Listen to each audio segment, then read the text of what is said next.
এই শহরে চাকরি নামক শব্দটা বড়ই অদ্ভুত। টাকা আছে তো চাকরি আছে, আর টাকা নেই তো চাকরিও নেই। যেখানে চাকরি ইন্টারভিউ দিতে যাই সেখানে লক্ষ লক্ষ টাকা দাবি করে বসে, যা আমার পক্ষে দেওয়া একদমই অসম্ভব।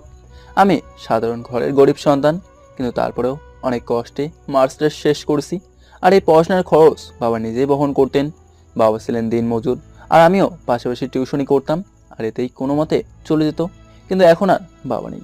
নিজের সুখ শান্তি সব বিসর্জন দিয়ে আমাদের ছেড়ে চলে গেছেন।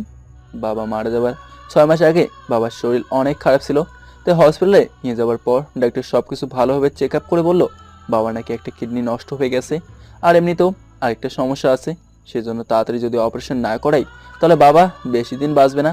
আর এই অপারেশন এবং সব কিছুর জন্য মোট 10 লাখ টাকা লাগবে। যা শুনে প্রায় পাগলের মতো হয়ে গিয়েছিলাম। 10 লাখ টাকা কেন? আমাদের মতো গরিবের কাছে 1 লাখ টাকাও তো নেই। সারাদিন শুধু বসে বসে ভাবতাম কিভাবে টাকা জোগাড় করব, আর কিভাবে বা বাবাকে বাঁচাবো। তারপর হঠাৎ মাথায় এলো আমাদের গ্রামের চাষি জমি বিক্রি করলে হয়তো 10 লাখ টাকা পাওয়া যেতে পারে। তাই আর দেরি না করে জমিটা বিক্রি করে দিলাম। কিন্তু এত তাড়াতাড়ি 10 লাখ টাকা কেউ দিতে চায়নি, তাই 5 লাখ টাকাই বিক্রি করছি। কিন্তু আরও 5 লাখ টাকার জন্য অনেক জায়গায় ঘুরেছি, কিন্তু কেউ দেয়নি।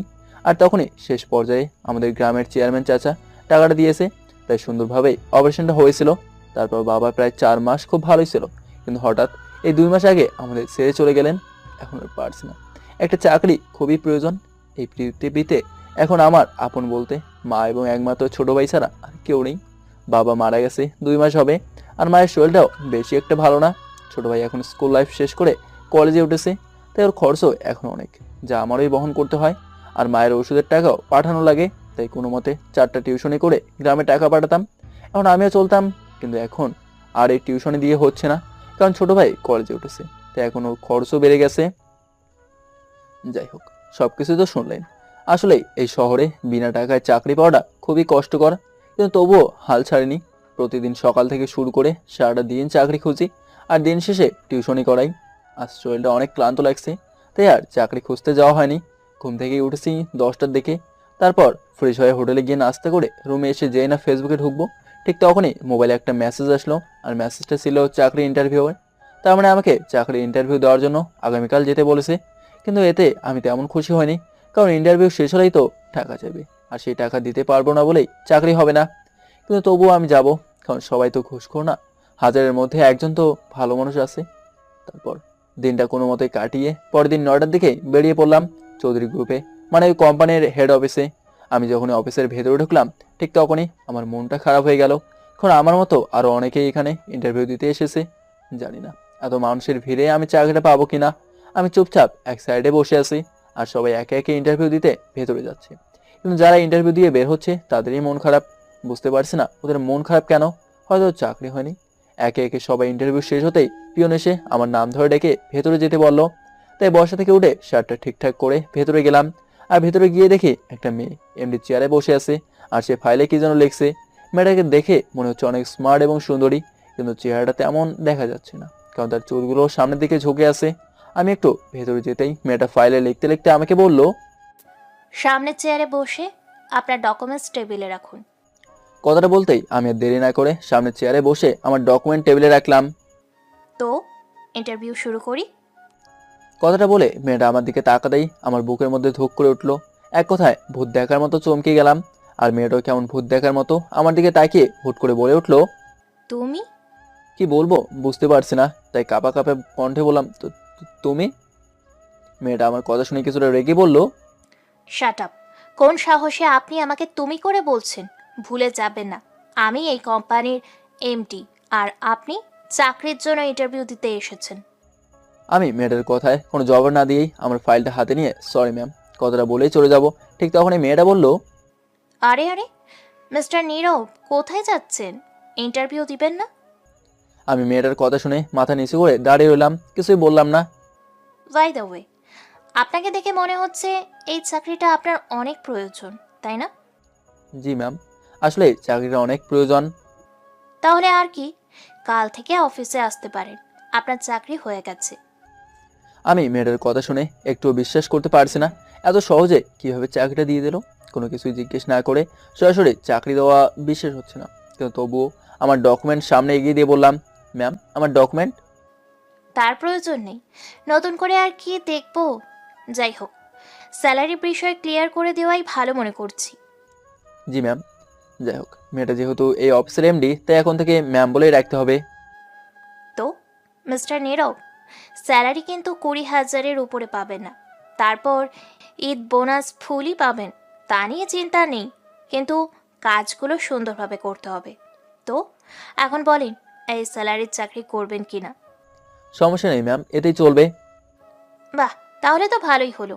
আর হ্যাঁ, আপনি যেহেতু নতুন, তাই আপনাকে সব কাজ সায়লা বুঝিয়ে দিবে। ম্যাম শাইলাটাকে? ওয়েট। কথাটা বলে কাকে যেন কল করলো, আর অমনি একটা মেয়ে কোট পরা চলে আসলো, আর এসেই বলল, ম্যাম, ডেকেছেন? হ্যাঁ, ডেকেছি।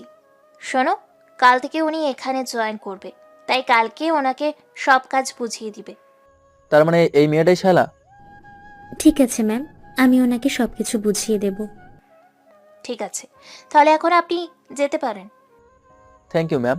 কথাটা বলেই চলে যাব, ঠিক তখন একবার পেছন ফিরে ম্যামের দিকে তাকাতেই দেখি সে আমার দিকে রাগী দৃষ্টিতে তাকিয়ে আছে। আর তখনই বুঝলাম আমাকে এই চাকরিটা এত সহজে কেন দিল। আসলে তার রাগ অভিমান যা আছে সব কিছু এখন আমার উপর দিয়ে ছাড়বে। তাই এখানে চাকরি করতে হলে আমাকে অনেক কষ্ট সহ্য করতে হবে, কিন্তু তবুও আমি চাকরিটা করব। যাই হোক, রাস্তা দিয়ে হাঁটছি আর সেই পুরোনো দিনের কথাগুলো ভাবছি। আজকে সেই পুরোনো দিনের কথাগুলো ভেবে চোখ দুটো ছল ছল করছে আর কান্নাও পাচ্ছে অনেক, কিন্তু রাস্তায় তো আর কান্না করা যাবে না। তারপর বাসায় এসে ফাইলটা রেখে বিছানায় টান টান হয়ে হাত দুটো মাথার নিচে দিয়ে শুয়ে শুয়ে আবারও সেই দিনগুলোর কথা ভাবতে লাগলাম। আপনারা হয়তো ভাবছেন এই মেয়েটা মানে ওই কোম্পানির এমডি, ওর সাথে আমার সম্পর্কটা কি, আর ও আমাকে দেখে রেগে গেল কেন? তাহলে চলেন আজ থেকে 5 বছর আগের অতীতে ফিরে যাওয়া যাক। দিনটা ছিল শুক্রবার, ভার্সিটি বন্ধ, তাই মিমি আমার সাথে ঘোরার জন্য একটা পার্কে আসতে বলল।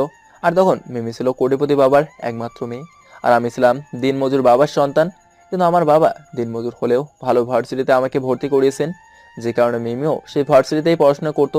মিমি আমার ক্লাসমেট ছিল, আর সেই ক্লাসমেট থেকেই ভালোবাসার সম্পর্ক। মিমি আমার সম্পর্কে সবকিছু জেনেই আমাকে পাগলের মতো ভালোবাসতো। আমিও কম কিসের, আমিও পাগলের মতোই ভালোবাসতাম। যাই হোক, সেদিন আমার কাছে টাকা ছিল না, তাই হেঁটে হেঁটে মিমির কথা মতো সেই পার্কে গেলাম। তাই অনেকটা ঘেমে গেছি।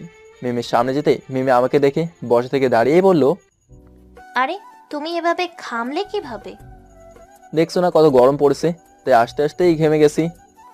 তুমি হেঁটে এসেছো তাই না? মিমির কথা শুনে একটা মিথ্যা হাসি দিয়ে বললাম, আরে না, হেঁটে আসবো কেন, আমি তো রিক্সা এসেছি। মিমি আমার কথা শুনে আমার চোখে চোখ রেখে আমার কাছে এসে বলল, আমাকে মিথ্যে বলে লাভ নেই, কারণ তুমি সত্যি বলছো না, মিথ্যে বলছো। সেটা আমি তোমার চোখের দিকে তাকালেই বুঝতে পারি।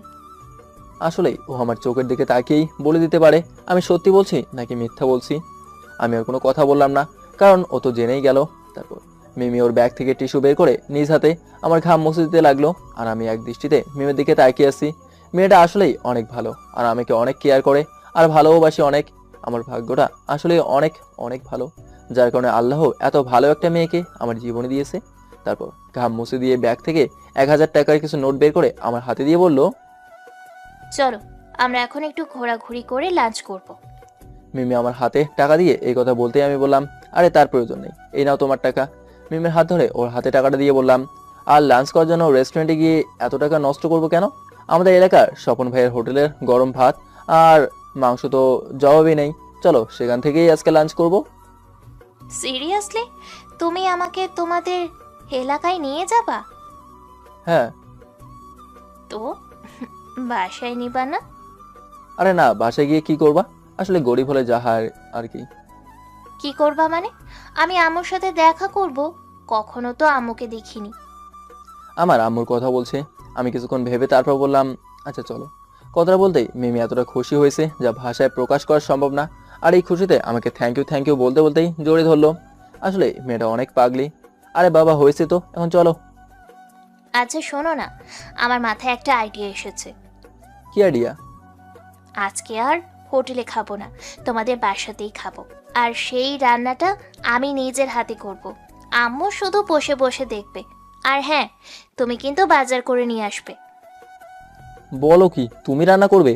অবাক হয়ে বললাম, কারণ আমি জানি মিমি রান্না করতে পারে না। হ্যাঁ, আমিই তো করব। ও আচ্ছা, তুমি ভাবছো আমি রান্না পারি না, তাই তো? হুম। কে বলেছে আমি রান্না পারি না? আমি আমার আম্মুর কাছ থেকে সব রান্না শিখে নিয়েছি। তোমার আর আমার বিয়ের পর রান্না করতে হবে তো। পাগলি একটা। এখন চলো। কথা বলেই হাসতে হাসতে মিমির হাত ধরে হাঁটতে লাগলাম, আর মজার মজার কথা বলে মিমিকে হাসাতে লাগলাম।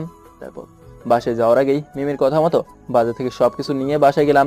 বাসায় গিয়ে আম্মুকে ডাক দিতেই ভেতরের রুম থেকে আম্মু এসেই যখন মিমিকে আমার সঙ্গে দেখলো আর আমার হাতে বাজার, তখন আম্মু অবাক দৃষ্টিতে তাকিয়ে বলল, নীরব, এটা কে? আর তোর হাতে এত কিছু কেন? আম্মু ও মিমি, আমরা একসাথেই পড়াশোনা করি। কথাটা বলতেই মিমির সঙ্গে সঙ্গে আম্মুর পা ধরে সালাম করেই আম্মুর হাত ধরে বলল, আম্মু, আপনি ভালো আছেন? মিমির কাণ্ড দেখে আম্মু কিছুই বুঝতে পারছে না, তাই আম্মু আমার দিকে তাকাতেই আমি মাথাটা নিচু করে মিটি মিটি হেসে মাথা চুলকাতে লাগলাম।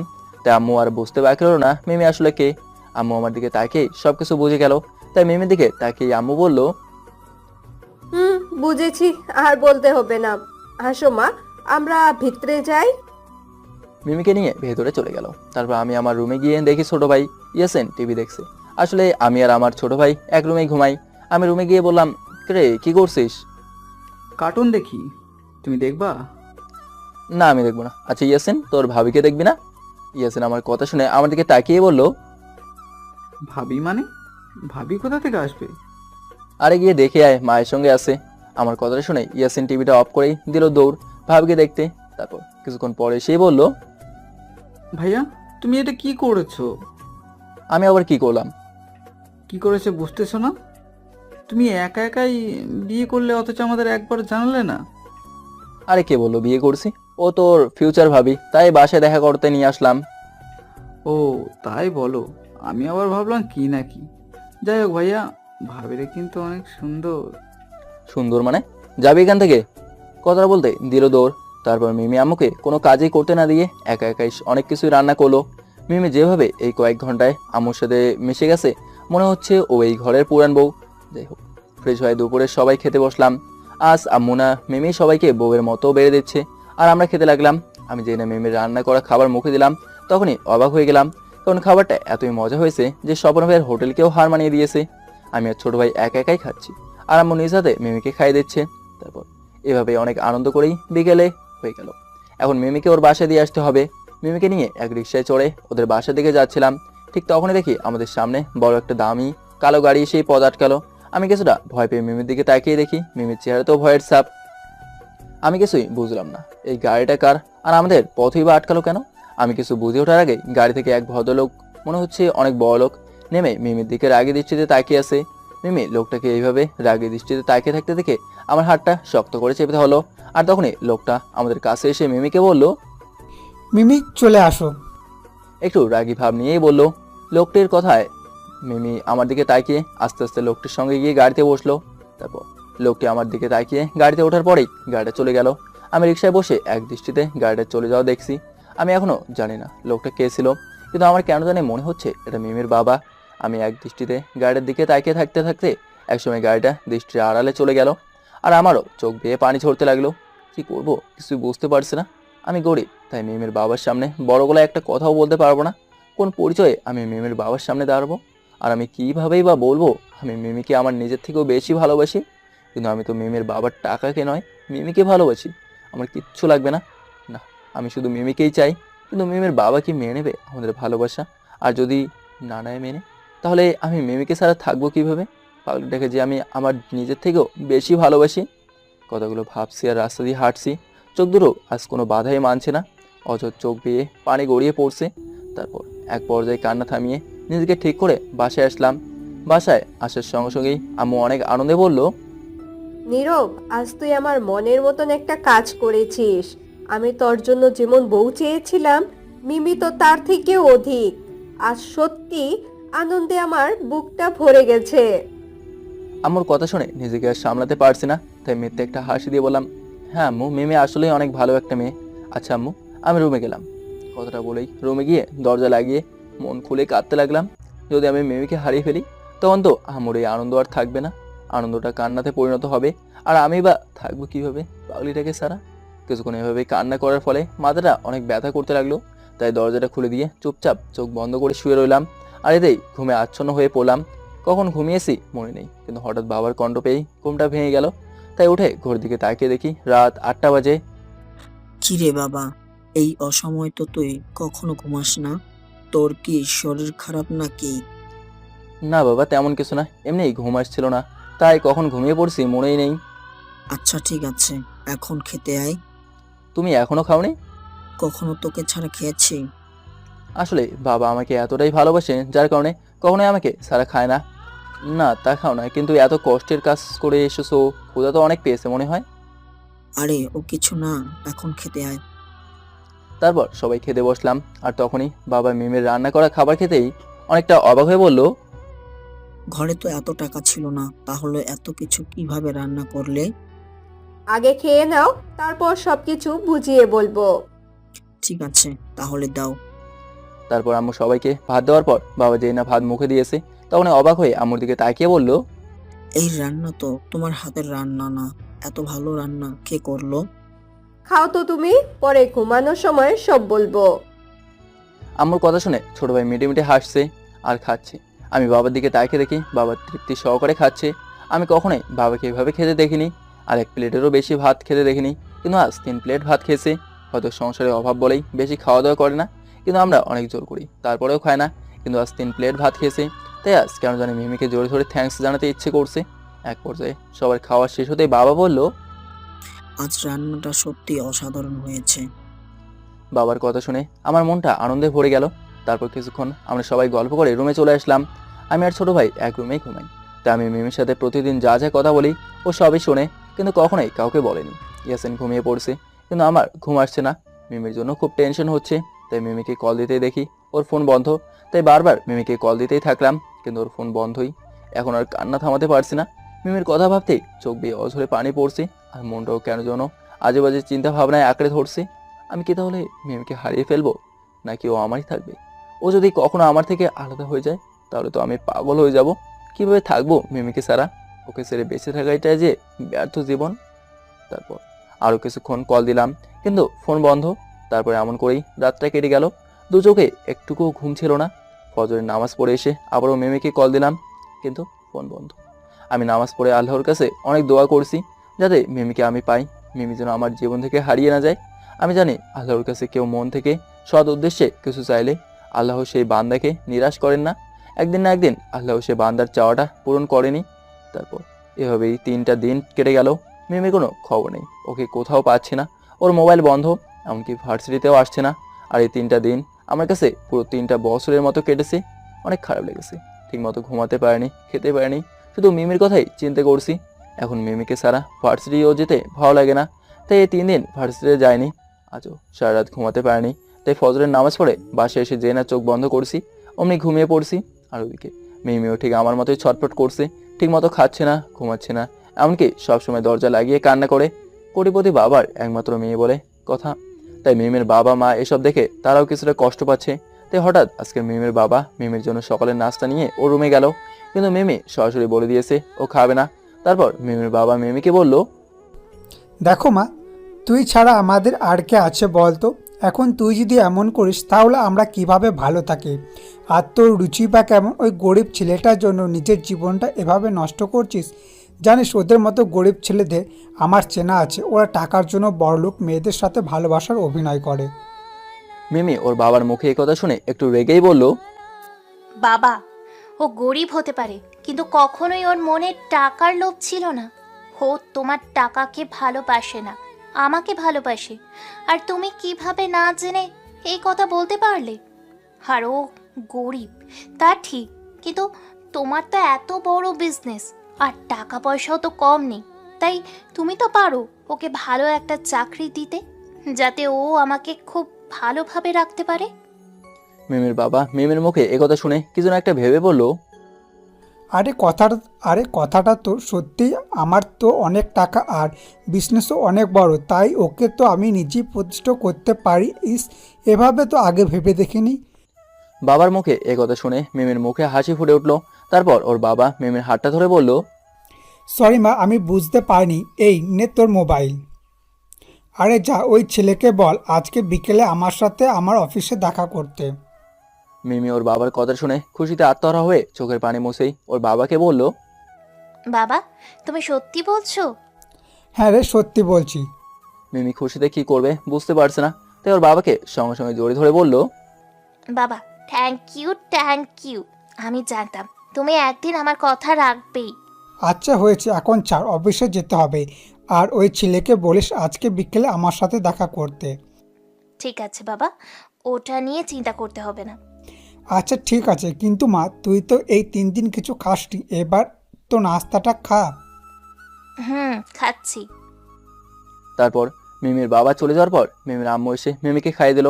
তারপর মিমি নাস্তা পুরোটা না খেয়েই দৌড়ে ওয়াশরুমে গিয়ে ফ্রেশ হয়ে রেডি হলো। ওর এখন একটুও তর্স হয়েছে না কখন আমাদের বাসায় আসবে আর কখন ওই খবরটা আমাকে দেবে। আর এদিকে এখন আমি ঘুমাচ্ছি। আম্মু অনেকবার ডেকেছে, কিন্তু আমি বলেছি একটু পর উঠবো। তারপর মিমি তাড়াহুড়ো করে গাড়ি নিয়ে সোজা আমাদের বাসায় চলে আসলো। আম্মু এই ব্যাপারে কিছু জানে না, আর আমিও বলিনি। মিমি আমাদের বাসায় এসেই আম্মু বলে ডাক দিল। আর অমনি মিমির কণ্ঠ পেয়ে আম্মু রুম থেকে বের হয়ে দেখে মিমি এসেছে। তাই আম্মু সঙ্গে সঙ্গে মিমিকে জড়িয়ে ধরে বলবে, মা, তুমি এসেছো?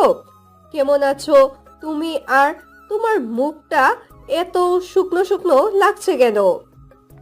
আম্মু, আমার কথা বাদ দেন, আপনারা কেমন আছেন? হ্যাঁ মা, আলহামদুলিল্লাহ আমরা সবাই ভালো আছি। কিন্তু কয়েকদিন ধরে নীরবের কি হয়েছে বুঝতে পারছি না। ঠিক মতন খায় না, ভার্সিটিতেও যায় না, আবার আমাদের সাথেও তেমন কথা বলে না। আম্মু, নীরব এখন কোথায়? ও রুমে এখনো ঘুমাচ্ছে। আচ্ছা আম্মু, আমি যাচ্ছি। কথাটা বলে মিমি রুমে এসে দেখলো আমি ঘুমিয়ে আছি। তাই মিমি আমার পাশে বসেই আমার দিকে এক দৃষ্টিতে তাকিয়ে মিটিমিটি হেসে বলল, পাগল একটা, এত ভালোবাসিস কেন আমাকে? কথাটা বলেই আমার মাথায় হাত বুলিয়ে দিতে লাগলো। আর আমি কখনোই ঘুমের ঘোরে অনুভব করলাম আমার মাথায় কেউ একজন হাত বুলিয়ে দিচ্ছে। ঠিক তখনই আমার ঘুমটা ভেঙে গেল। তাই চোখটা খুলতে দেখি মিমি আমার দিকে এক দৃষ্টিতে তাকিয়ে মাথায় হাত বুলিয়ে দিচ্ছে। তাই সঙ্গে সঙ্গে শোয়া থেকে উঠে বললাম, মিমি তুমি আর এতদিন কোথায় ছিলে? তা অনেক কথা, এখন বলো তোমার এই অবস্থা কেন? আমার আর অবস্থা, তোমার চেহারার এই অবস্থা কেন সেটা বলো। তুমি আর আমি সেম। আমাকে ছাড়া যেমন তুমি ভালো থাকতে পারো নাই, ঠিক আমিও তোমাকে ছাড়া ভালো ছিলাম না। বুঝলাম, কিন্তু তোমার বাবা যদি জানতে পারে তুমি এখানে এসেছো তাহলে? সমস্যা নেই, আমি বাবাকে রাজি করিয়েছি।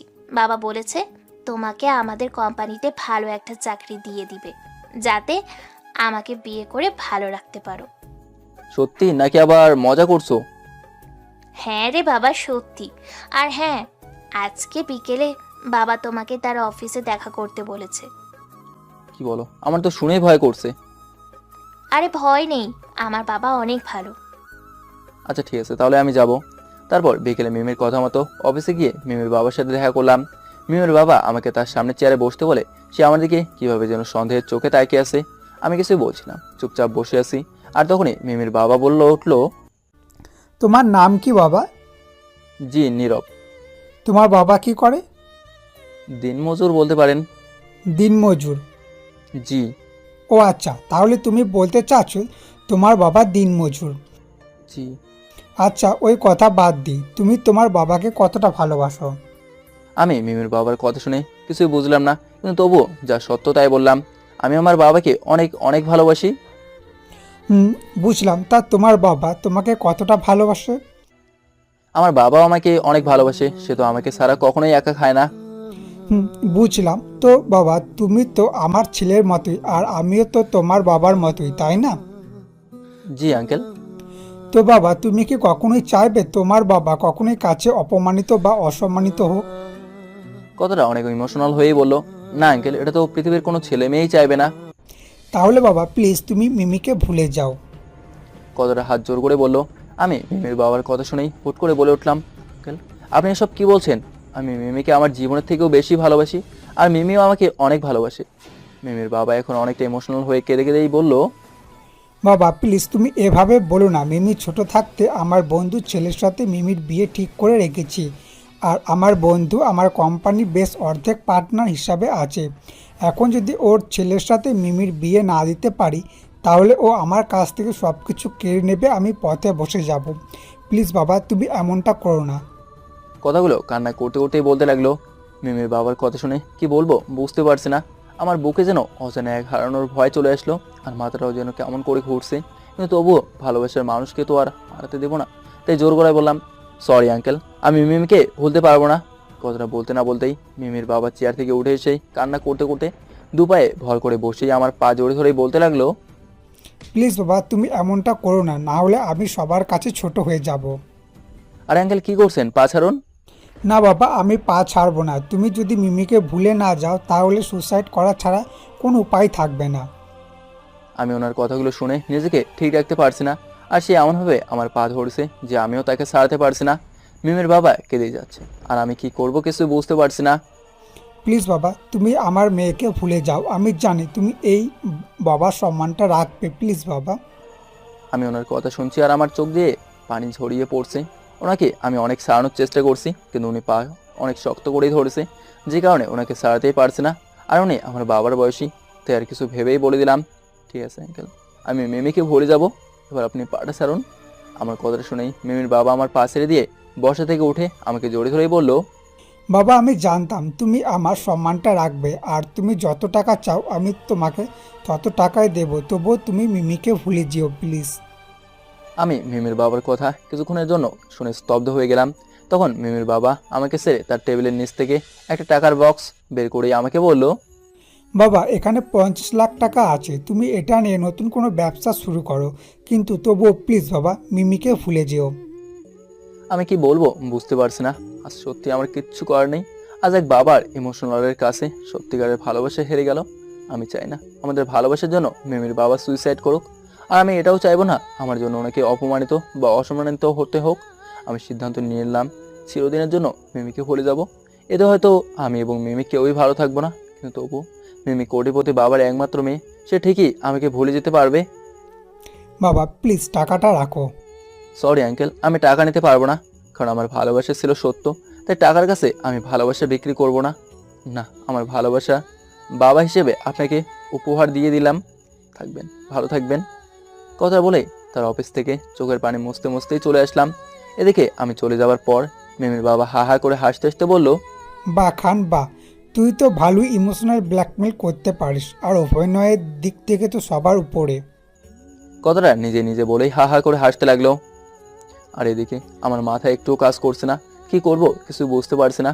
আমি মিমিকে এবার কিভাবে ভুলে যাব, আর ওর বাবার সাথে কি কথা হয়েছে এটাও তো বলতে পারবো না। হে আল্লাহ, আমি এখন কি করব? আর এই মুখ নিয়ে কিভাবেই বা মিমিকে বলবো আমাকে ভুলে যাও। আমি একটা রিক্সা নিয়ে আনমনে হয়ে শুধু মিমিকে নিয়েই ভাবছি, আর এটা আমাকে অনেক ভালোবাসে। জানি না আমাকে সারা কেমন থাকবে, আর তার থেকে বড় কথা, আমি তো ওকে ছাড়া থাকতে পারবো না। আমি নিজেকে একটুও সামলাতে পারছি না, চোখ বেয়ে অঝরে পানি পড়ছে তো পড়ছি। আমাকে দেখে রিক্সাওয়ালা মামা হঠাৎ বলে উঠলো, মামা, আপনি এমন কইতেছেন কি লেগা? আমার কান্না দেখে রিক্সাওয়ালা মামারও মায়া হচ্ছে। না মামা, কিছু না, আপনি একটু তাড়াতাড়ি যান। কথাটা বলায় সে একটু তাড়াতাড়ি চালিয়ে আমাকে এলাকায় নামিয়ে দিল। আমি বাসায় আসতেই আম্মু আমাকে দেখেই পাগলের মতো ছুটে এসেই বলল, এই নীরব, বাবা, তোর কি হয়েছে? তুই এভাবে কান্না করছিস কেন? আম্মু, আজ আমার ভালোবাসা শেষ হয়ে গেল। কথাটা বলেই আমাকে জোরে ধরে কান্না করতে লাগলাম। আম্মু আমার কান্না দেখে সেও কান্না করছে আর বলছে, কি বলছিস এসব? আমি কি কিচ্ছু বুঝতে পারছি না। আমি কখনোই আম্মুর কাছ থেকে কিছু লুকাই না, তাই এটা লুকালাম না। আমি আম্মুকে সবকিছুই খুলে বললাম। আম্মু আমার কথা শুনে সেও কান্না করছে আর বলছে, তোকে আমি আগেই বলেছিলাম বাবা, মিমির বাবা তোকে কখনোই মানবে না, কিন্তু এখন কি হবে? তোর আর মিমির জীবনটা তো কষ্টদায়ক হয়ে যাবে। আম্মু কান্না করতে করতে কথাগুলো বলল। আমি কিছুই বলছি না, শুধু কেঁদেই যাচ্ছি। ঠিক তখনই মিমি কল দিল। আমি কলটা ধরতে যাব, তখনই আম্মু বলল, কলটা ধরিস না, ওর সাথে কথা বললে তোর আরো খারাপ লাগবে। আম্মুর কথা শুনে কলটা কেটে দিলাম। আমি শত ব্যস্ততার মাঝেও কখনোই মিমির কল কাটিনি, কিন্তু আজ আমি কল কেটে দিলাম। জানি না মিমি কি ভাবছে বা ওর খারাপ লাগছে কিনা। আমি কল কেটে দেওয়ার পরেও মিমি অনেকবার কল দিয়েছে। সবগুলো কল কেটে দিয়ে ফোনটা বন্ধ করে রাখলাম। মিমি এবার আমার ফোন বন্ধ পেয়ে অনেক টেনশনে পড়ে গেল, তাই সঙ্গে সঙ্গে ওর বাবাকে কল দিল। তখন ওর বাবা ওকে কোনো কিছু না বলেই সরাসরি অফিসে আসতে বলল। এখানে সে মস্ত বড় এক চাল কাটবে। মিমি ওর বাবার কথা মতো অফিসে যাওয়ার পর ওর বাবা আমার নামে অনেকগুলো মিথ্যে কথা বানিয়ে বানিয়ে বলছে, যা মিমি কখনোই বিশ্বাস করেনি।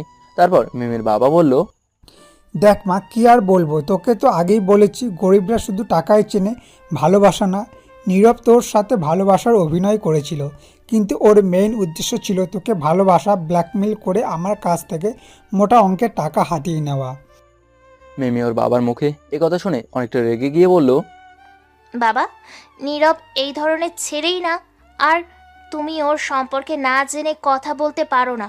আমি জানতাম তোর বিশ্বাস হবে না, তাই এই দেখ।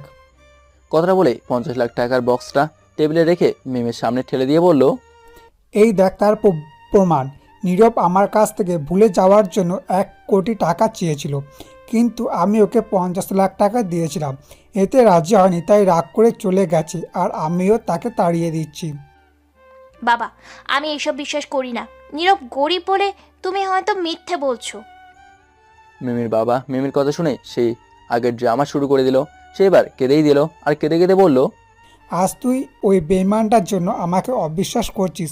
ঠিক আছে, তুই যেহেতু অবিশ্বাস করছিস, তাহলে নিজে গিয়ে নীরবের সাথে কথা বলে দেখ ও তোকে কি বলে। ওর বাবার কথা মিমির একটুও সহ্য হচ্ছে না, তাই রাগ দেখিয়ে সে টাকার বক্সটা টেবিল থেকে ছুঁড়ে ফেলে দিল।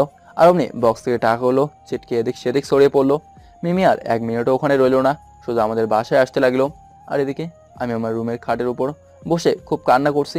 আমি হয়তো ভুলতে পারবো না মিমিকে, আর ওর সামনেই বা যাবো কিভাবে? ওর সামনে গেলেও কোন মুখে যাব?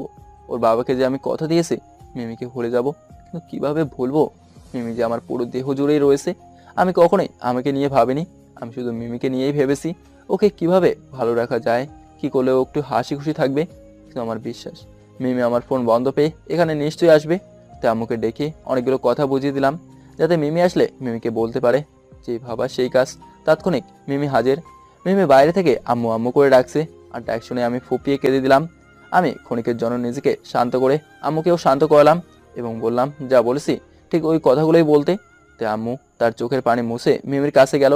মিমি আম্মুকে দেখে জোরে ধরে কান্না করতে লাগলো আর বলল, আমু, নীরব কোথায়? ওর সাথে আমার অনেক কথা আছে। ওর ফোন বন্ধ কেন? তখন আম্মু একটু শক্ত গলায় মিমিকে ছাড়িয়ে বলল, মা, তুমি নীরবকে ভুলে যাও। নীরব তোমার সাথে আর কথা বলবে না। আম্মুর কথা শুনেই মিমি পাগলের মতো বলল, আম্মু, কি বলছেন এসব আপনি? আর নীরবকে আমি ভুলে যাব কেন? কারণ নীরব তোমাকে ভালোবাসে না। না, আমি বিশ্বাস করি না। আর আম্মু, আপনি এসব কি বলছেন? আমি তো নীরবকে আমার জীবনের থেকেও বেশি ভালোবাসি, আর নীরবও তো আমাকে অনেক ভালোবাসে। কথাটা বলতে না বলতেই আম্মু আবার শক্ত গলায় বলল, বললাম না, নীরব তোমাকে ভালোবাসে না, তুমি ওকে ভুলে যাও। আম্মুর কথা শুনে এবার মিমি রেগে গিয়ে বলল, বললেই হলো ভুলে যাব? আমি নীরবের সাথে কথা বলবো। আচ্ছা ঠিক আছে, যাও, ওর রুমে আছে। কথাটা বলে আম্মু সাইড দিতেই মিমি তাড়াহুড়ো করে আমার রুমে চলে আসলো। আর এমনি আম্মু মুখে তার আঁচল চেপে ফুপিয়ে কাঁদতে কাঁদতে তার রুমে চলে গেল। মিমি আমার রুমে এসেই দেখে আমি ঘুমিয়ে আছি, তাই মিমি আমাকে ঘুমানো অবস্থায় ডেকে ডাক দিল। মিমি আমাকে 2 থেকে 3 বার ডাক দেওয়ার পর আমি ঘুম জড়িত কণ্ঠে বললাম, কি হলো আম্মু, ডাকছো কেন? কথাটা বলে সামনে তাকে দেখি মিমি দাঁড়িয়ে আছে। আমি মিমিকে দেখে শোয়া থেকে উঠে বললাম, মিমি তুমি? হ্যাঁ, আমি। আর শুনছি এইগুলো। হ্যাঁ ঠিকই শুনেছো। আমার কথাটা শুনে মিমি রেগে গিয়ে বলল, নীরব, আর একবার যদি এমন করে বলো তাহলে কিন্তু মেরে ফেলবো। আরে বাবা, যা সত্যি তাই বলেছি। আমি ভেবেছি মিমি আম্মুর কথা বলছে। তার মানে বাবার কথাই সত্যি ছিল? আমি মিমির কথা শুনেই বুঝতে পারলাম মিমির বাবা মিমিকে আমার নামে হয়তো কোনো মিথ্যা অপবাদ দিয়েছে, যে কারণে ও এগুলো বলছে। কিন্তু ওর বাবা আমার সম্পর্কে যাই বলুক না কেন, আমি তাতে হ্যাঁ বলে যাব। এতে হয়তো আমি মিমির চোখে খারাপ হয়ে যাব, কিন্তু তবু আফসোস নেই, কারণ এগুলো তো আমার ইচ্ছেতেই হচ্ছে না, আর মিমির জন্য ভালোবাসাও কমবে না। কি হলো, চুপ করে আছো কেন? বলো, বাবা যা বলেছে তার কি সত্যি? কি বলেছে তোমার বাবা? বাবা বলল তুমি আমাকে ভুলে যাওয়ার জন্য নাকি 1 কোটি টাকা চেয়েছো, তাই বাবা তোমাকে 50 লাখ টাকা দিয়েছিল বলে তুমি বাবার সাথে খারাপ ব্যবহার করেছো, সেই জন্য বাবা তোমাকে অপমান করে তাড়িয়ে দিয়েছে। মিমির কথাটা শুনেই বুকের মধ্যে যেন সাগরের মতো ঢেউ উঠতে লাগলো। মনে হচ্ছে কষ্টে বুকটা ফেটে যাবে, কিন্তু তবুও নিজেকে কোনো মতে সামলিয়ে বললাম, হ্যাঁ তোমার বাবা যা বলেছে সব সত্যিই বলেছে। মিমি আমার কথাটা শুনেই ঠাস ঠাস করে আমার দুই গালে দুটো সজোরে থাপড় দিয়েই কান্না করতে লাগলো। আমি মিমির হাতে থাপড় খেয়েই বসা থেকে উঠে দাঁড়াতেই মিমি আমাকে সঙ্গে সঙ্গে জড়িয়ে ধরে বলল, না নীরব, তুমি কখনো এমন হতে পারো না। তুমি শুধু একবার বলো এই কথাগুলো মিথ্যা। আমি কি বলবো কিছুই বুঝতে পারছি না, বুক ফেটে কান্না আসতেছে, কিন্তু তবুও নিজেকে সামলিয়ে মিমিকে ছাড়িয়ে বললাম, কথা কানে যায় না তোমার? আমি কখনোই তোমাকে ভালোবাসি নাই, সব অভিনয় ছিল, এবার বিশ্বাস হয়েছে তো? আমার কথাটা শুনেই মিমি অসহায়ের মতো আমার দিকে তাকিয়ে কান্না করতে করতে বলল, তুমি কি আমার সেই নীরব, নাকি নীরবের ছদ্মবেশে অন্য কেউ? মিমির চোখ দুটো লাল হয়ে গেছে আর গাল দুটোও লাল বর্ণ ধারণ করছে। মিমির দিকে তাকাতেই পারছি না, অনেক কষ্ট হচ্ছে, তাই আর থাকতে পারলাম না। বিরক্তি বোধের অভিনয় করে মিমির সামনে থেকে বাইরে চলে আসলাম। আর এদিকে মিমি কান্না করতে করতে বাসা থেকে বের হয়ে গাড়িতে উঠে চলে গেল। মিমি চলে যাওয়ার সঙ্গে সঙ্গেই আম্মু তার রুম থেকে বের হয়েই জোরে জোরে কান্না করতে লাগলো। আর আমি এক দৃষ্টিতে মিমির চলে যাওয়া দেখছি। আমার মন একটুও সহ্য করতে পারছে না। আর এমনিতেও অতিরিক্ত মানসিক চাপের কারণে মাথাটাই কেমন যেন ভন ভন করছে। আমি তবুও মিমির গাড়ির দিকে এক দৃষ্টিতে তাকিয়ে আছি। আর এভাবেই একটা সময় মিমি আমাদের এলাকা ছেড়ে চলে গেল। তাহলে এখানেই কি সব শেষ? আমি আর পারছি না, মনটা চাচ্ছে দৌড়ে গিয়ে মিমিকে ফিরিয়ে আনে, কিন্তু এটা তো সম্ভব না। তাই রাস্তার মাঝেই মিমি বলে চিৎকার দিয়ে হাঁটু গেড়ে বসে কান্না করতে লাগলাম। আর এখান থেকে আমাদের ভালোবাসার সমাপ্তি ঘটে। তারপর 5 বছর পর আজকে চৌধুরী গ্রুপে ইন্টারভিউ দিতে গিয়ে দেখি সেই কোম্পানির এমডি আমারই সেই ভালোবাসার মানুষ মিমি, যে কিনা আমার ইন্টারভিউ না নিয়েই চাকরিটা দিয়ে দিয়েছে। আমিও দ্বিমত পোষণ করিনি, কারণ এমন চাকরি আর হয়তো কপালেই জুটবে না। আর সবচেয়ে বড় কথা হলো, মিমি আমাকে এমনি এমনি চাকরিটা দেয়নি। আমার জন্য যতটা কষ্ট পেয়েছে তা সুদে আসলে ফেরত দেবে। আর আমি জানি এখন মিমির মনে আমার জন্য ঘৃণা এবং রাগ ছাড়া আর কিছুই নেই। হয়তো এতদিনে মিমির বাবার বন্ধুর ছেলের সাথে মিমির বিয়ে হয়ে গেছে। মিমিকে দেখে বুঝলাম ও ভালোই আছে, কিন্তু আমি আজও মিমিকে ভুলতে পারিনি। আমার মনে ওর জন্য ভালোবাসাটা ঠিক আগের মতোই আছে। বাবা যখন বেঁচে ছিল তখন বাবা আমার কষ্ট দূর করার জন্য আমাকে বিয়ে করাতে চেয়েছিল, এমনকি অনেক সুন্দর সুন্দর মেয়েও দেখিয়েছিল। কিন্তু আমি একটাই প্রতিজ্ঞা করছি, এই জীবনে যেহেতু মিমিকে পাইনি, তাই জীবনে আর কখনোই বিয়ে করব না। এই 5টা বছর লুকিয়ে লুকিয়ে পাগলের মতো এক নজর মিমিকে দেখার চেষ্টা করছি, কিন্তু আফসোস দেখতে পাইনি। আর আজ সেই মিমিকে দূর থেকে লুকিয়ে নয়, খুব কাছ থেকেই দেখেছি। আবার জীবনে আর কিছু চাওয়ার নেই, যেটা চাওয়ার ছিল সেটা পেয়ে গেছি। আর যেহেতু মিমির অফিসে চাকরি পেয়েছি, তাই ওকে প্রতিদিনই দেখতে পাবো। আর আমি জানি আমাকে অনেক কষ্টও সহ্য করতে হবে, কিন্তু তবুও মিমি যদি আমাকে কষ্ট দিয়ে একটু শান্তি পায়, তাহলে এটাই হবে আমার শান্তি। আগামীকাল থেকেই মিমির অফিসে জয়েন করব, দেখি কি হয়। আর মিমি বা আমাকে কত কষ্ট দিতে পারে। তারপর দিনটা শেষ করে পরের দিন তাড়াতাড়ি অফিসে গেলাম। Office time 10:30। আর সবাইকে 10টার সময় নাকি অফিসে উপস্থিত থাকতে হয়, তাই আমি 10টার আগে এসেছি। আর এমনিতেও আগে আসার কারণ হলো সবার সাথে পরিচিত হওয়া। আমি অফিসে এসে দেখি অনেকেই আসেনি, তাই চুপচাপ বসেছিলাম। ঠিক তখনই শ্যালা নামক মেয়েটা অফিসে এসে দেখলো আমি একাই বসে আছি, তাই আমার কাছে এসে বলল, হাই, আমি শায়লা। আমি নীরব। তো বসে কথা বলি? হ্যাঁ শিওর। কথাটা বলেই আমি বসলাম, আর শায়লা আমার পাশে বসলো। আমি কোনো কথা বলছি না, তাই শায়লা বলল, তো এখানে না বসে আপনার ডেস্ক দেখিয়ে দিই? হ্যাঁ তাহলে তো ভালোই হবে। আচ্ছা, আসুন। তারপর শায়লা আমাকে একটা ডেস্কে নিয়ে গিয়ে বলল, এটা আপনার ডেস্ক, আর পাশেরটাই আমার। ও তাহলে তো ভালোই হলো, সবকিছু ভালোভাবেই বুঝতে এবং শিখতে পারবো। হ্যাঁ, তা তো অবশ্যই। তারপর অফিস টাইম শুরু হতেই শালা আমাকে সব কাজগুলো ভালোভাবেই বুঝিয়ে দিল এবং শিখিয়ে দিল। এখন আমি একা একাই দুটো কোম্পানির ফাইল কমপ্লিট করছি। কাজ করতে করতে হাতের ঘড়িতে তাকিয়ে দেখি 11:30 বাজে। শালা বলেছে ম্যাম মানে মিমি নাকি 11:30-এ অফিসে আসে, তাই মিমির আসার সময় হয়ে গেছে। আমি মন দিয়ে কাজগুলো করছিলাম, কিন্তু কেন জানি মনে হচ্ছিল শালা বারবার আমার দিকে তাকাচ্ছিল। তাই আমি একবার শালার দিকে তাকিয়ে দেখি ও আমার দিকে তাকিয়ে আছে, কিন্তু আমার চোখ শালার দিকে পড়তেই ও এমন ভাব নিল মনে হচ্ছে আমার দিকে একবারও তাকায়নি, মনোযোগ সহকারে কাজ করছে। আমি মনে মনে ছোট্ট করে হেসে কাজে মন দিলাম। আর তখনই দেখলাম সবাই বসা থেকে দাঁড়িয়ে কাকে যেন গুড মর্নিং ম্যাম বলছে। তাই আমিও দাঁড়িয়ে দেখি মিমি এসেছে। আমি কোনো কথাই বললাম না, এক দৃষ্টিতে মিমির দিকে তাকিয়ে আসি। আর তখনই মিমি আমার দিকে তাকালো, আর অমনি আমি চোখটা সরিয়ে নিচের দিকে তাকিয়ে রইলাম। মিমি ওর রুমে যাওয়ার সময় একটু রাগের দৃষ্টিতে আমার দিকে তাকিয়েছিল। মিমি যাওয়ার পরপরই শালা ম্যাডাম বলল, নীরব ভাইয়া, জি। ম্যামকে দেখে আপনার কেমন মনে হলো? জানি না, আমার কথা শুনেই শালা হাসতে হাসতে বলল, জানেন ভাইয়া, আমাদের ম্যাম কিন্তু অনেক ভালো মনের মানুষ।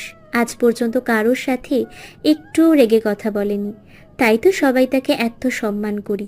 আর ওই যে দেখছেন দুইটা ছেলে, ওরা তো সেই প্রথম থেকেই ক্রাশ খেয়ে বসে আছে। কথাগুলো বলে হাসতে লাগলো। ও, আমি আর কোনো কথা বললাম না, কাজে মন দিলাম। আচ্ছা ভাইয়া, আপনার কি মন খারাপ? কই না তো। তাহলে একটু হাসছেন না যে? এমনি আমি আবার একটু কম হাসি।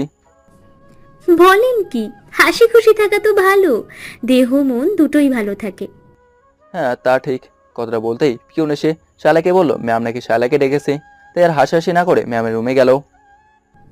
ম্যাম, আসবো? হ্যাঁ, আসো। কথাটা বলতেই শালা ভেতরে গেল।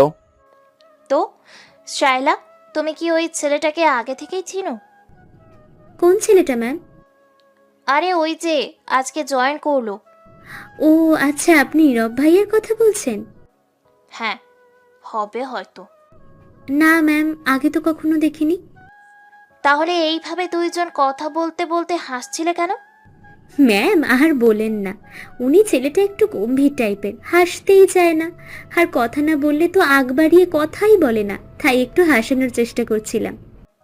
হুম, বুঝলাম। কিন্তু ছেলেটাকে দেখে আমার ভালো মনে হলো না, তাই ওর থেকে সাবধান। ঠিক আছে ম্যাম, ওটা নিয়ে চিন্তা নেই। আর হ্যাঁ, ওকে সব কাজ বুঝিয়ে দিয়েছো তো? হ্যাঁ ম্যাম, সব কিছু ভালোভাবে বুঝিয়ে দিয়েছি। আচ্ছা ঠিক আছে, তাহলে এখন তুমি যাও। জি ম্যাম। তারপর এভাবে অফিস টাইমটা কেটে গেল। সবাই যে যার মতো সবকিছু গুছিয়ে রেখে চলে যাচ্ছে। তাই আমিও শালাকে বলে চলে আসলাম। কিন্তু অফিসের নিচে নেমে দেখি মিমি এক নজর দেখার জন্য রাস্তার ওই পারে গিয়ে এক চায়ের দোকানে বসে চা খাচ্ছিলাম। আর তখনই দেখি মিমি আর শায়লা একসাথেই বের হলো। আমি ভালো করে খেয়াল করলাম মিমি এদিক সেদিক তাকিয়ে কাকে যেন খুঁজছে, কিন্তু আমি তো চোখের আড়াল থেকে মিমিকে দেখছি, তাও আমাকে দেখেনি। তারপর পার্কিং থেকে মিমির গাড়ি আসতেই মিমি গাড়িতে উঠে চলে গেল। আমি আর এখানে থেকেই বা কী করবো? তাই আমিও চলে আসলাম বাসায়। বাসায় এসে ফ্রেশ হয়ে টিউশনি করাতে গেলাম। টিউশনি না করলে চেয়ারম্যান চাচার টাকা কখনোই পরিশোধ করতে পারবো না। এজন্যই অফিস থেকে এসে সে আগের টিউশনিগুলোই চালিয়ে যাচ্ছি। চেয়ারম্যান চাচার সাথে কথা হয়েছে, সে বলেছে তাকে প্রতি মাসে 10,000 টাকা করে দেওয়া লাগবে। সে মানুষটা অনেক ভালো, তাই কখনো কারো কাছ থেকে সুদ নেয় না। যাই হোক, পরের দিন সময় মতো অফিসে চলে গেলাম।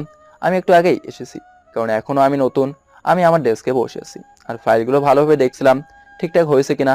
কিছুক্ষণের মধ্যেই শালা চলে আসলো আর এসে বলল, আরে নীরব ভাইয়া, good morning. Same to you. তো কি করছেন এখন? এই তো গতকালের ওই দুটো ফাইল ভালোভাবে দেখছিলাম হয়েছে কিনা। ও আচ্ছা, ঠিক আছে দেখেন।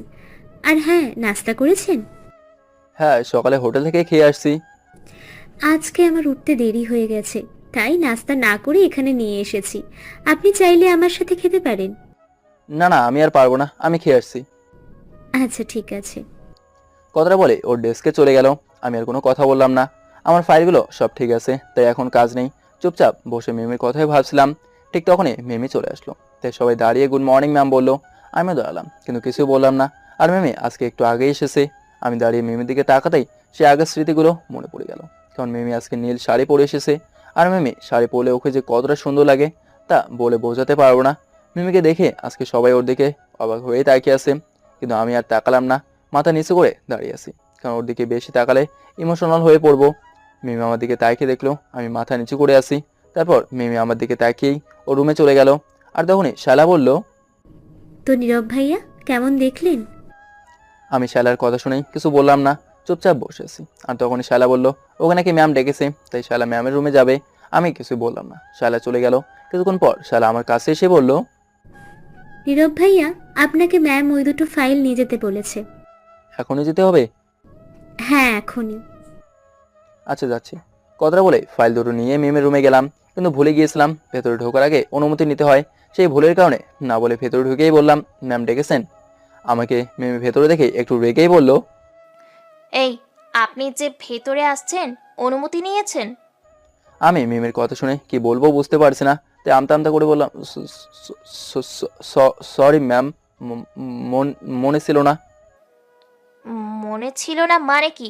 মন কি বাসায় রেখে আসেন নাকি যে মনে থাকে না? আমি আর কোনো কথা বললাম না, মাথা নিচু করে রইলাম। আর একটু কষ্টও হচ্ছে। আমি চুপচাপ দাঁড়িয়ে থাকায় মিমি বলল, আচ্ছা, যাই হোক, পরবর্তীতে যেন ভুল না হয়। আর হ্যাঁ, ফাইলগুলো নিয়ে আসছেন? জি ম্যাম।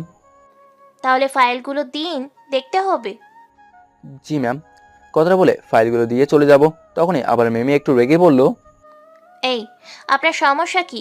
আমি কি আপনাকে যেতে বলেছি? জি না ম্যাম। তাহলে চলে যাচ্ছেন কেন? আমি আর কোনো কথা বললাম না। আমি বুঝতে পারলাম মিমি আমার দোষগুলো তুলে ধরছে। দাঁড়িয়ে আছেন কেন? বসেন। জি ম্যাম।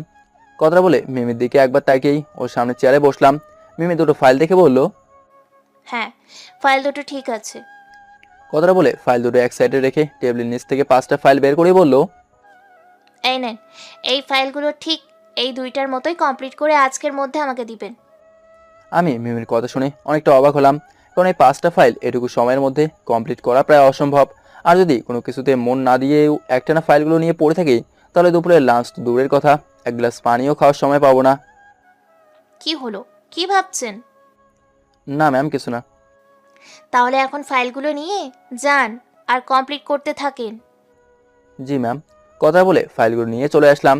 আমার হাতে এতগুলো ফাইল দেখে শালা আমার কাছে এসে বলল, আরে ভাইয়া, আপনার কাছে এত ফাইল কেন? এই তো সবগুলো কমপ্লিট করতে হবে, এজন্য নিয়ে আসছি। বুঝলাম, কমপ্লিট করবেন, কিন্তু কয়দিনে? আজকের মধ্যেই করতে হবে। আপনি পাগল নাকি? একদিনে কিভাবে কমপ্লিট করবেন? দেখি আজকের মধ্যে কমপ্লিট করতে পারি কিনা।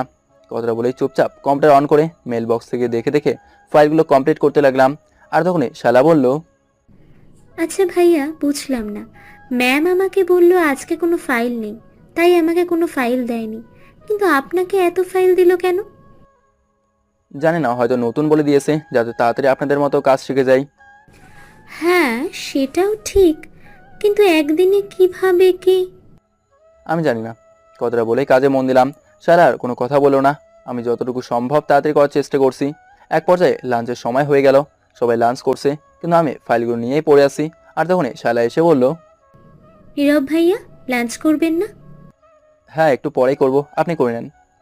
আচ্ছা ঠিক আছে। কথাটা বলে ও লাঞ্চ করতে চলে গেল আর আমি কাজে মন দিলাম। লাঞ্চ টাইম পার হয়ে গেছে, কিন্তু তবুও এক গ্লাস পানিও খায়নি। ক্ষুধায় পেট চোচো করছে, কিন্তু তবুও সেদিকে খেয়াল না করেই কাজে মন দিলাম। শালা অনেকবার এসেছিল এবং আমাকে সহযোগিতা করতে চেয়েছে, কিন্তু আমি না করছি। এক পর্যায়ে তাড়াতাড়ি করতে করতে হাত ব্যথা হয়ে গেছে, কিন্তু তবুও মন দিয়ে ফাইলগুলো কমপ্লিট করতে লাগলাম। ছুটির টাইম হয়ে গেছে, সবাই নিজেদের সব কিছুই গোছাচ্ছে, কিন্তু আমার আর একটুও বাকি আছে বলে 5টা ফাইল কমপ্লিট হয়ে যাবে। তারপর সবাই একে একে বের হতে লাগলো। আর তখনই অনেক কষ্টে আমার ফাইলগুলো কমপ্লিট করে ফেললাম। ফাইলগুলো গুছিয়ে মিমির রুমের সামনে গিয়েই বললাম, ম্যাম আসবো? হ্যাঁ, আসেন। তারপর আমি ভেতরে গিয়ে দেখি মিমি রেডি হচ্ছে যাওয়ার জন্য। তাই মিমির টেবিলে ফাইলগুলো রেখে বললাম, ম্যাম ফাইলগুলো কমপ্লিট হয়ে গেছে। মিমি আমার কথা শুনেই অনেকটা অবাক হয়ে বলল, সবগুলো কমপ্লিট হয়ে গেছে? জি ম্যাম।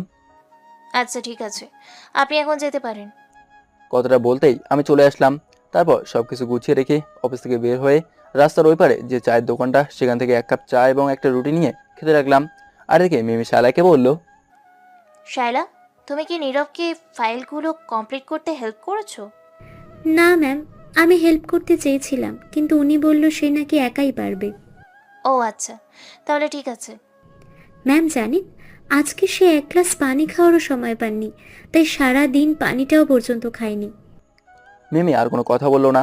অফিস থেকে বের হয়ে ঠিক গতকালের মতো কাকে যেন এপাশ ওপাশ তাকিয়ে খুঁজতে লাগলো। তারপর মিমির গাড়ি আসতেই গাড়িতে উঠে চলে গেল। আমি এক দৃষ্টিতে মিমির চলে যাওয়া দেখছি। প্রতিদিনের মতো আজকেও বাসায় এসে ফ্রেশ হয়ে টিউশনি করাতে গেলাম। আর তখনই ছোট ভাই কল দিল। তারপর ছোট ভাই এবং মায়ের সাথে অনেক কথা হলো। ছোট ভাইয়ের নাকি সামনে কি যেন একটা পরীক্ষা আছে, সেজন্য 3000 টাকা লাগবে। তাছাড়া মায়ের ওষুধও নাকি শেষ হয়ে গেছে, মোট মিলিয়ে 5000 টাকা লাগবে। কিন্তু এই মুহূর্তে আমার কাছে মাত্র 500 টাকা আছে। কি করব বুঝতে পারছি না, মাথায় অনেক বড় টেনশন চলে আসলো। ভাবছি রাফিনের বাবার কাছে টাকা চাইবো, কারণ রাফিনের বাবা অনেক ভালো মনের মানুষ। আর রাফিন হলো আমার ছাত্র, 9ম শ্রেণীতে পড়াশোনা করে। রাফিনের বাবার কাছে টাকাটা চাইলে হয়তো দিতে পারেন। তাই রাফিনকে পড়াশোনা শেষ করে ওর বাবার কাছে সবকিছু খুলে বলে টাকাটা চাইলাম, আর অমনি রাফিনের বাবা টাকাটা দিয়ে দিল। যাক, আলহামদুলিল্লাহ, এখন মাথা থেকে টেনশন দূর হলো। পরের দিন ঠিক সময়ে অফিসে চলে গেলাম। শালা আমার কাছে এসে বলল, ভাইয়া কেমন আছেন? আলহামদুলিল্লাহ ভালো আছি, আপনি কেমন আছেন? জি, আমিও আলহামদুলিল্লাহ খুব ভালো আছি। কথাটা শালা আমার চোখের দিকে তাকিয়ে বলল। আমি শালার ভাবভঙ্গি দেখে কিছু একটা অনুমান করতে পারছি, তাই কথা কাটিয়ে বললাম, আচ্ছা শালা, আপনি তো মেয়ে, তাই মেয়ে হয়ে মেয়েদের মন তো অবশ্যই বোঝার কথা, তাই না? তা একটু বুঝতে পারি, কিন্তু হঠাৎ এ কথা কেন? না মানে হয়েছে কি, আমার বউয়ের মনটা না একটুও বেশি বুঝতে পারে না। আমার কথা শেষ না হতেই শালা অবাক হয়ে বলল, আপনার বউ আছে? হ্যাঁ অনেক কিউট একটা বউ আছে, কিন্তু ওর মনটা আমি বুঝতে পারছি না। ওর কখন কি লাগবে, কখন কি গিফট দিলে খুশি হবে, কিছুই বুঝতে পারছি না। আমার কথা শুনে শালা কিছুটা বিরক্ত হয়ে গেছে, বলল, আসলে ভাইয়া, হয়েছে কি, মেয়েদের মন বোঝা বড়ই কঠিন। আমি আমার মন ছাড়া অন্য কারো মন বুঝি না। ও আচ্ছা। আচ্ছা ভাইয়া, আমি আমার ডেস্কে গেলাম। কথাটা বলে ওর ডেস্কে গিয়ে বসলো। আর এদিকে আমি মনে মনে একটু হাসলাম। যাই হোক, এখন থেকে শালা আমার সাথে প্রেম করার ধান্দা মাঝে থেকে ঝেড়ে ফেলে দেবে। আর এমনিতেও শালা মেয়েটা অনেক ভালো, কিন্তু আমার মনে তো মিমি ছাড়া অন্য কেউ নেই, তাই আমি কখনোই মিমিকে সরিয়ে অন্য কাউকে এই মনে বসাতে পারবো না। তারপর কিছুক্ষণ ইমেল চেক করতে করতেই মিমি চলে আসলো। সবাই রীতিমতো দাঁড়িয়ে গুড মর্নিং ম্যাম বললো, কিন্তু আমি দাঁড়িয়ে কিছুই বললাম না। মিমির দিকে এক নজর তাকিয়ে মাথাটা নিচু করে রইলাম। মিমি ওর রুমে যাওয়ার সময় আমার দিকে তাকিয়ে চলে গেল। মিমিকে দেখলাম, আমার মনটা চিৎকার করে কাঁদতে চায় আর বলতে চায়, দোষটা আমার ছিল না মিমি, সব দোষ ছিল তোমার বাবার। আর আমি পরিস্থিতির শিকার মাত্র হয়েছিলাম। আমি এখনো তোমাকে ঠিক আগের মতোই ভালোবাসি। আমার ভালোবাসার একটুও কমে ঠিক আগের মতোই আছে।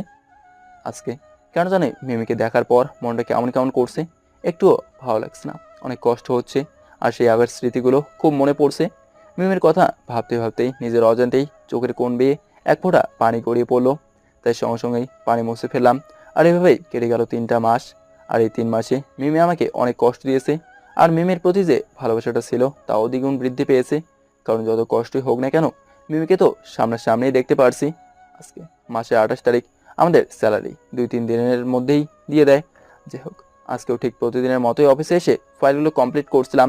কারণ গতকাল অনেকগুলো ফাইল দিয়েছিল, যা একদিনেই কমপ্লিট হলেও একটা কমপ্লিট হয়নি, তাই সেটা এখন মিমি আসার আগেই কমপ্লিট করতে হবে। তারপর মিমি আসার আগে অনেক দ্রুত ফাইলটা কমপ্লিট করে ফেললাম। আর ফাইলটা যে কিভাবে কমপ্লিট করলাম নিজেও জানি না, কারণ কাজটা দ্রুত করেছি। কিছুক্ষণের মধ্যেই মিমি চলে আসলো। রীতিমতো সবাই দাঁড়িয়ে গুড মর্নিং ম্যাম বললো, কিন্তু আমি দাঁড়িয়ে প্রতিদিনের মতো কিছুই বললাম না। মিমি যাওয়ার আগে আমার দিকে এক নজর তাকিয়ে চলে গেল। কিছুক্ষণ পর পিয়ন এসে বললো, ম্যাম আমাকে ফাইলে নিয়ে ডাকছে। তাই আমি মিমির রুমের সামনে গিয়ে নক করতেই মিমি বলল, হ্যাঁ, ভেতরে আসেন। তারপর আমি ভেতরে যেতেই মিমি বসতে বলল, ফাইলটা এনেছেন? জি ম্যাম এনেছি। কথাটা বলে ফাইলটা টেবিলে রাখলাম। মিমি ফাইলটা খুলে দেখেই কেমন যেন একটা মতলবি হাসি দিয়ে আমার দিকে তাকিয়ে বলল, ফাইলটা ঠিকঠাক করেছেন তো? জি ম্যাম। ঠিক আছে, তাহলে এখন আপনি যেতে পারেন। কথাটা বলতেই আমি চলে আসলাম। তারপর আমি আমার ডেস্কে এসে ভাবতে লাগলাম, মিমি আসলে কি করতে চায়। আমার প্রতি যা রাগ ছিল তা তো এই 3 মাসে সব মিটিয়ে নিয়েছে। ও আর কি করতে চায়। প্রতিটা দিন এত কষ্ট সহ্য হয় না, প্রতিদিন একটা ভরসা আঁকড়ে ধরে থাকি। তাহলে মিমি আমাকে যতই কষ্ট দেখ না কেন, ভালোবাসার মানুষটির জন্য এরকম কষ্ট তো সহ্য করতেই হবে। আমি যতই কষ্ট পাই না কেন, সে আমার কষ্ট দেখে মিমি যদিও একটুও শান্তি পেয়ে থাকে, তাহলে ওটাই হবে আমার শান্তি। আজ বৃহস্পতিবার, তাই আগামীকাল শুক্রবার, মানে পবিত্র জুম্মার দিন। ভাবছি কাল বিকেলে সেই পার্কে যাব, যেখানে মিমি আর আমি প্রতিদিন দেখা করতাম। অনেকদিন সেখানে যাওয়া হয় না, তাই সেই জায়গাটাকে অনেক মিস করছি। আজকে আর মিমি আমাকে কোনো ফাইল দিল না, তাই দিনটা ভালোই কেটেছে।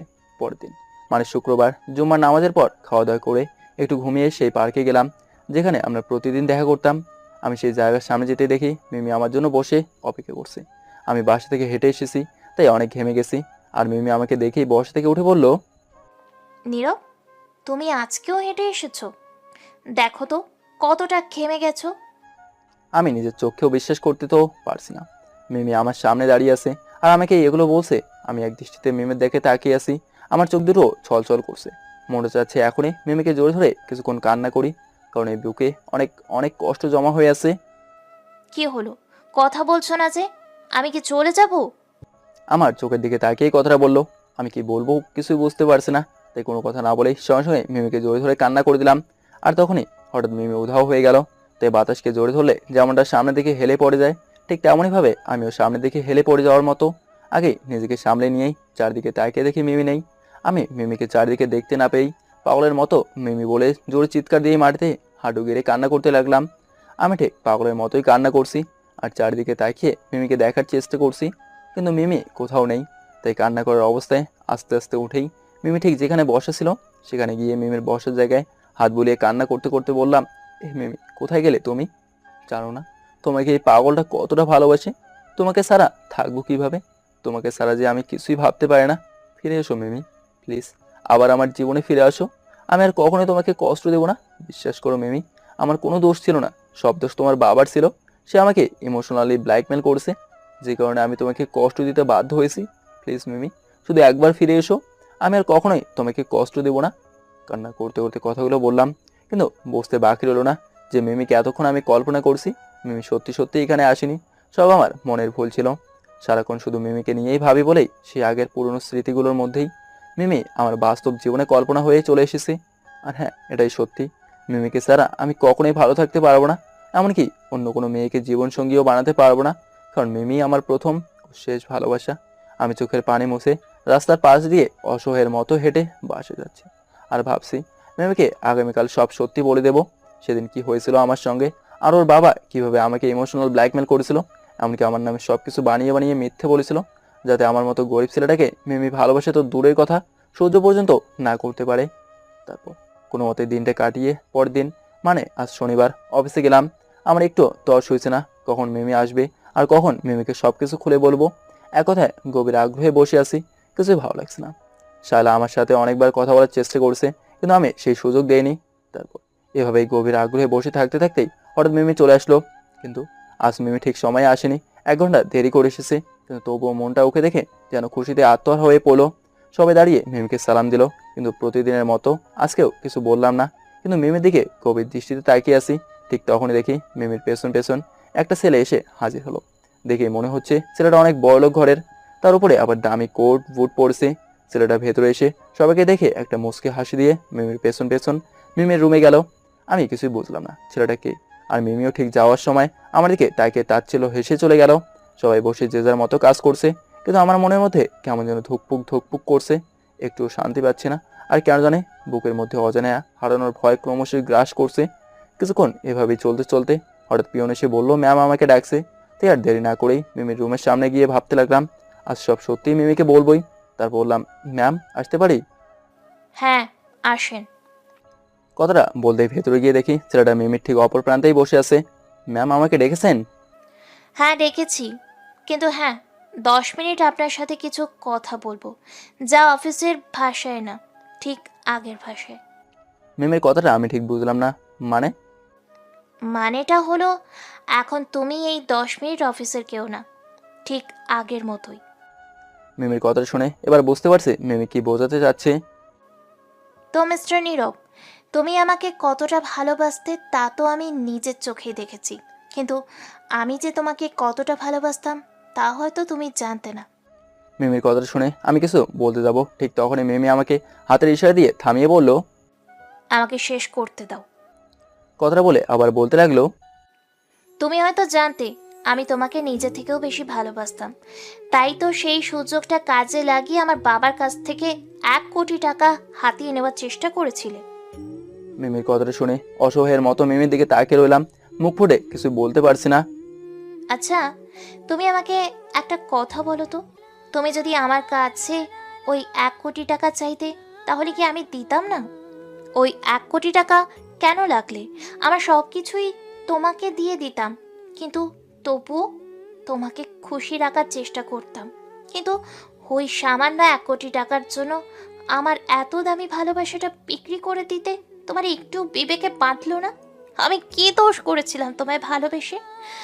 আমার যত ইচ্ছে এবং অভ্যাস যা ছিল সব কিছু শুধু তোমার জন্য বিসর্জন দিয়েছি। যেখানে কখনোই আমি ভোরে ঘুম থেকে উঠতে পারতাম না, সেখানে সকালে ভোরে উঠে তোমার ঘুম ভাঙাতাম।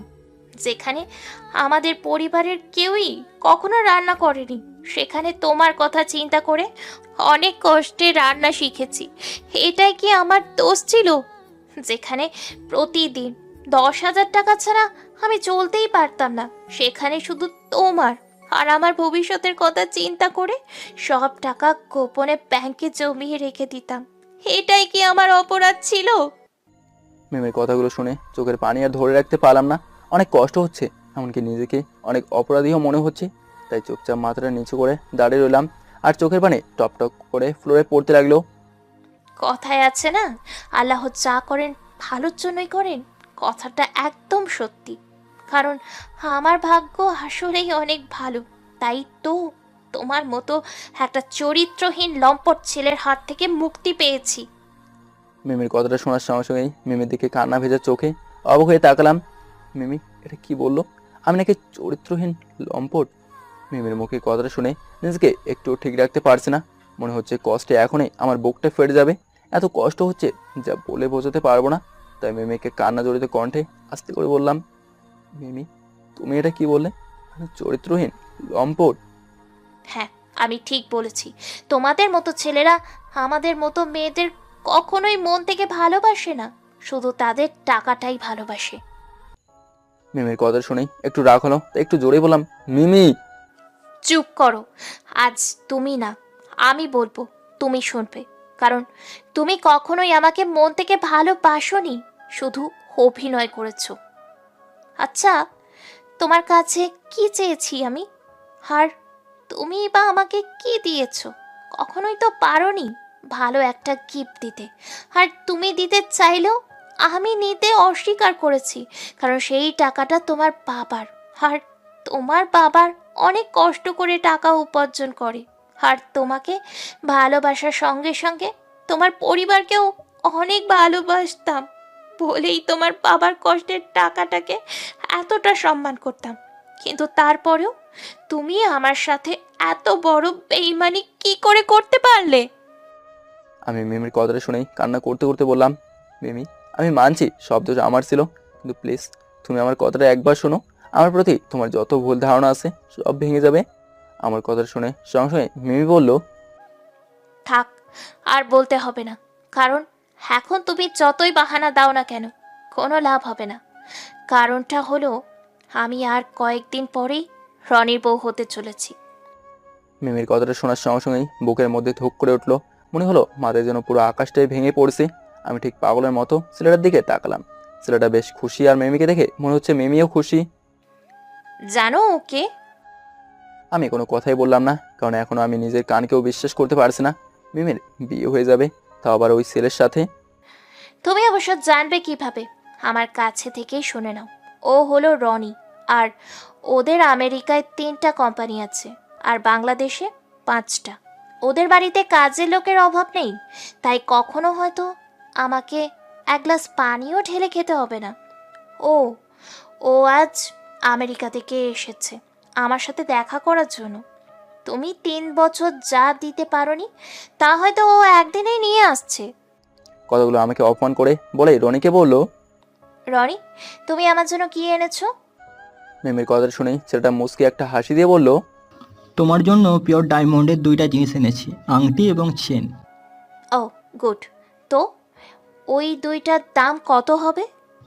মিনিমাম 7 কোটি টাকা তো হবেই। ওদের কথাবার্তা শুনে অনেক কষ্ট হচ্ছে। এই মুহূর্তে মনে হচ্ছে মরে যাওয়াটাই আমার জন্য বেস্ট হবে। এক কথায় জীবনে বেঁচে থাকার জন্য যতটা ইচ্ছে বল থাকে, তাই এই মুহূর্তে সবই হারিয়ে গেছে। আমি ওদের কথা শুনে মাথাটা নিচু করে দাঁড়িয়ে আছি আর চোখের পানি ফেলছি। তো মিস্টার নীরব, বুঝতেই পারছো আমি কতটা লাকি। আর আমি বা কি, আমি ইচ্ছে করলে আমাদের লেভেলের যে কোনো ছেলের সাথে রিলেশন করতে পারতাম, কিন্তু তা না করে তোমার মতো একটা, ছি, আমার ভাবতেও এখন লজ্জা হচ্ছে। মিমির কথায় অনেকটা লজ্জা পেলাম, কারণ মিমির কথা শুনে রনি হাসতে লাগলো। আমি আর দাঁড়িয়ে থাকতে পারছি না, চোখগুলো কেমন জানি ঝাপসা হয়ে আসতে লাগলো। তাই আমি মিমিকে বললাম, আমার কিছু কথা ছিল। আমার কথা শুনে মিমি তাচ্ছিল্য হেসে বলল, সরি, টাইম ইজ আপ। মিমির কথা শুনে আরও কষ্ট হতে লাগলো, কারণ মিমি বলছে সময় নাকি শেষ হয়ে গেছে। তাই মিমিকে যাওয়ার আগে বললাম, শোনো, কখনো কারোর সম্পর্কে না জেনে কোনো কথাই বলা উচিত না।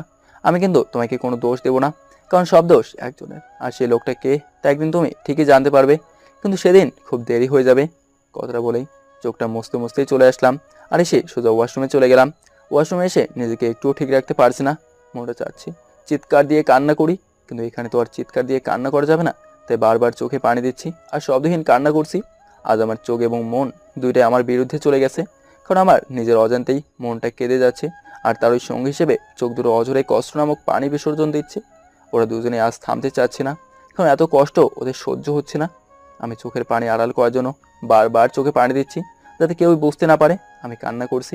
কিছুক্ষণ এভাবে চোখে পানি দিয়ে কোনো মতে কান্না করার ছাপটা মুছে ফেললাম, কিন্তু এখনও মনটা কাঁদতে চাইছে। তাই মনটাকে শান্ত করে টিস্যু দিয়ে মুখটা মুছে ডেস্কে গিয়ে বসলাম। শালা আমাকে দেখে আমার কাছে এসেই আমার দিকে তাকিয়ে আছে। কিছু বলবেন? ভাইয়া, আপনাকে এমন দেখাচ্ছে কেন? আমি শালার কথা শুনে চোখটা ভালো করে মুছে বললাম, কেমন দেখাচ্ছে? ওই হয়তো চোখে পানি দিয়েছিলাম, এজন্যই হয়তো এমন দেখাচ্ছে। ভাইয়া, আমি কিন্তু ছোট বাচ্চা না, তাই কোনটা পানি দেওয়া আর কোনটা চোখ ভেজা কান্না সেটা আমি ঠিক বুঝতে পারি।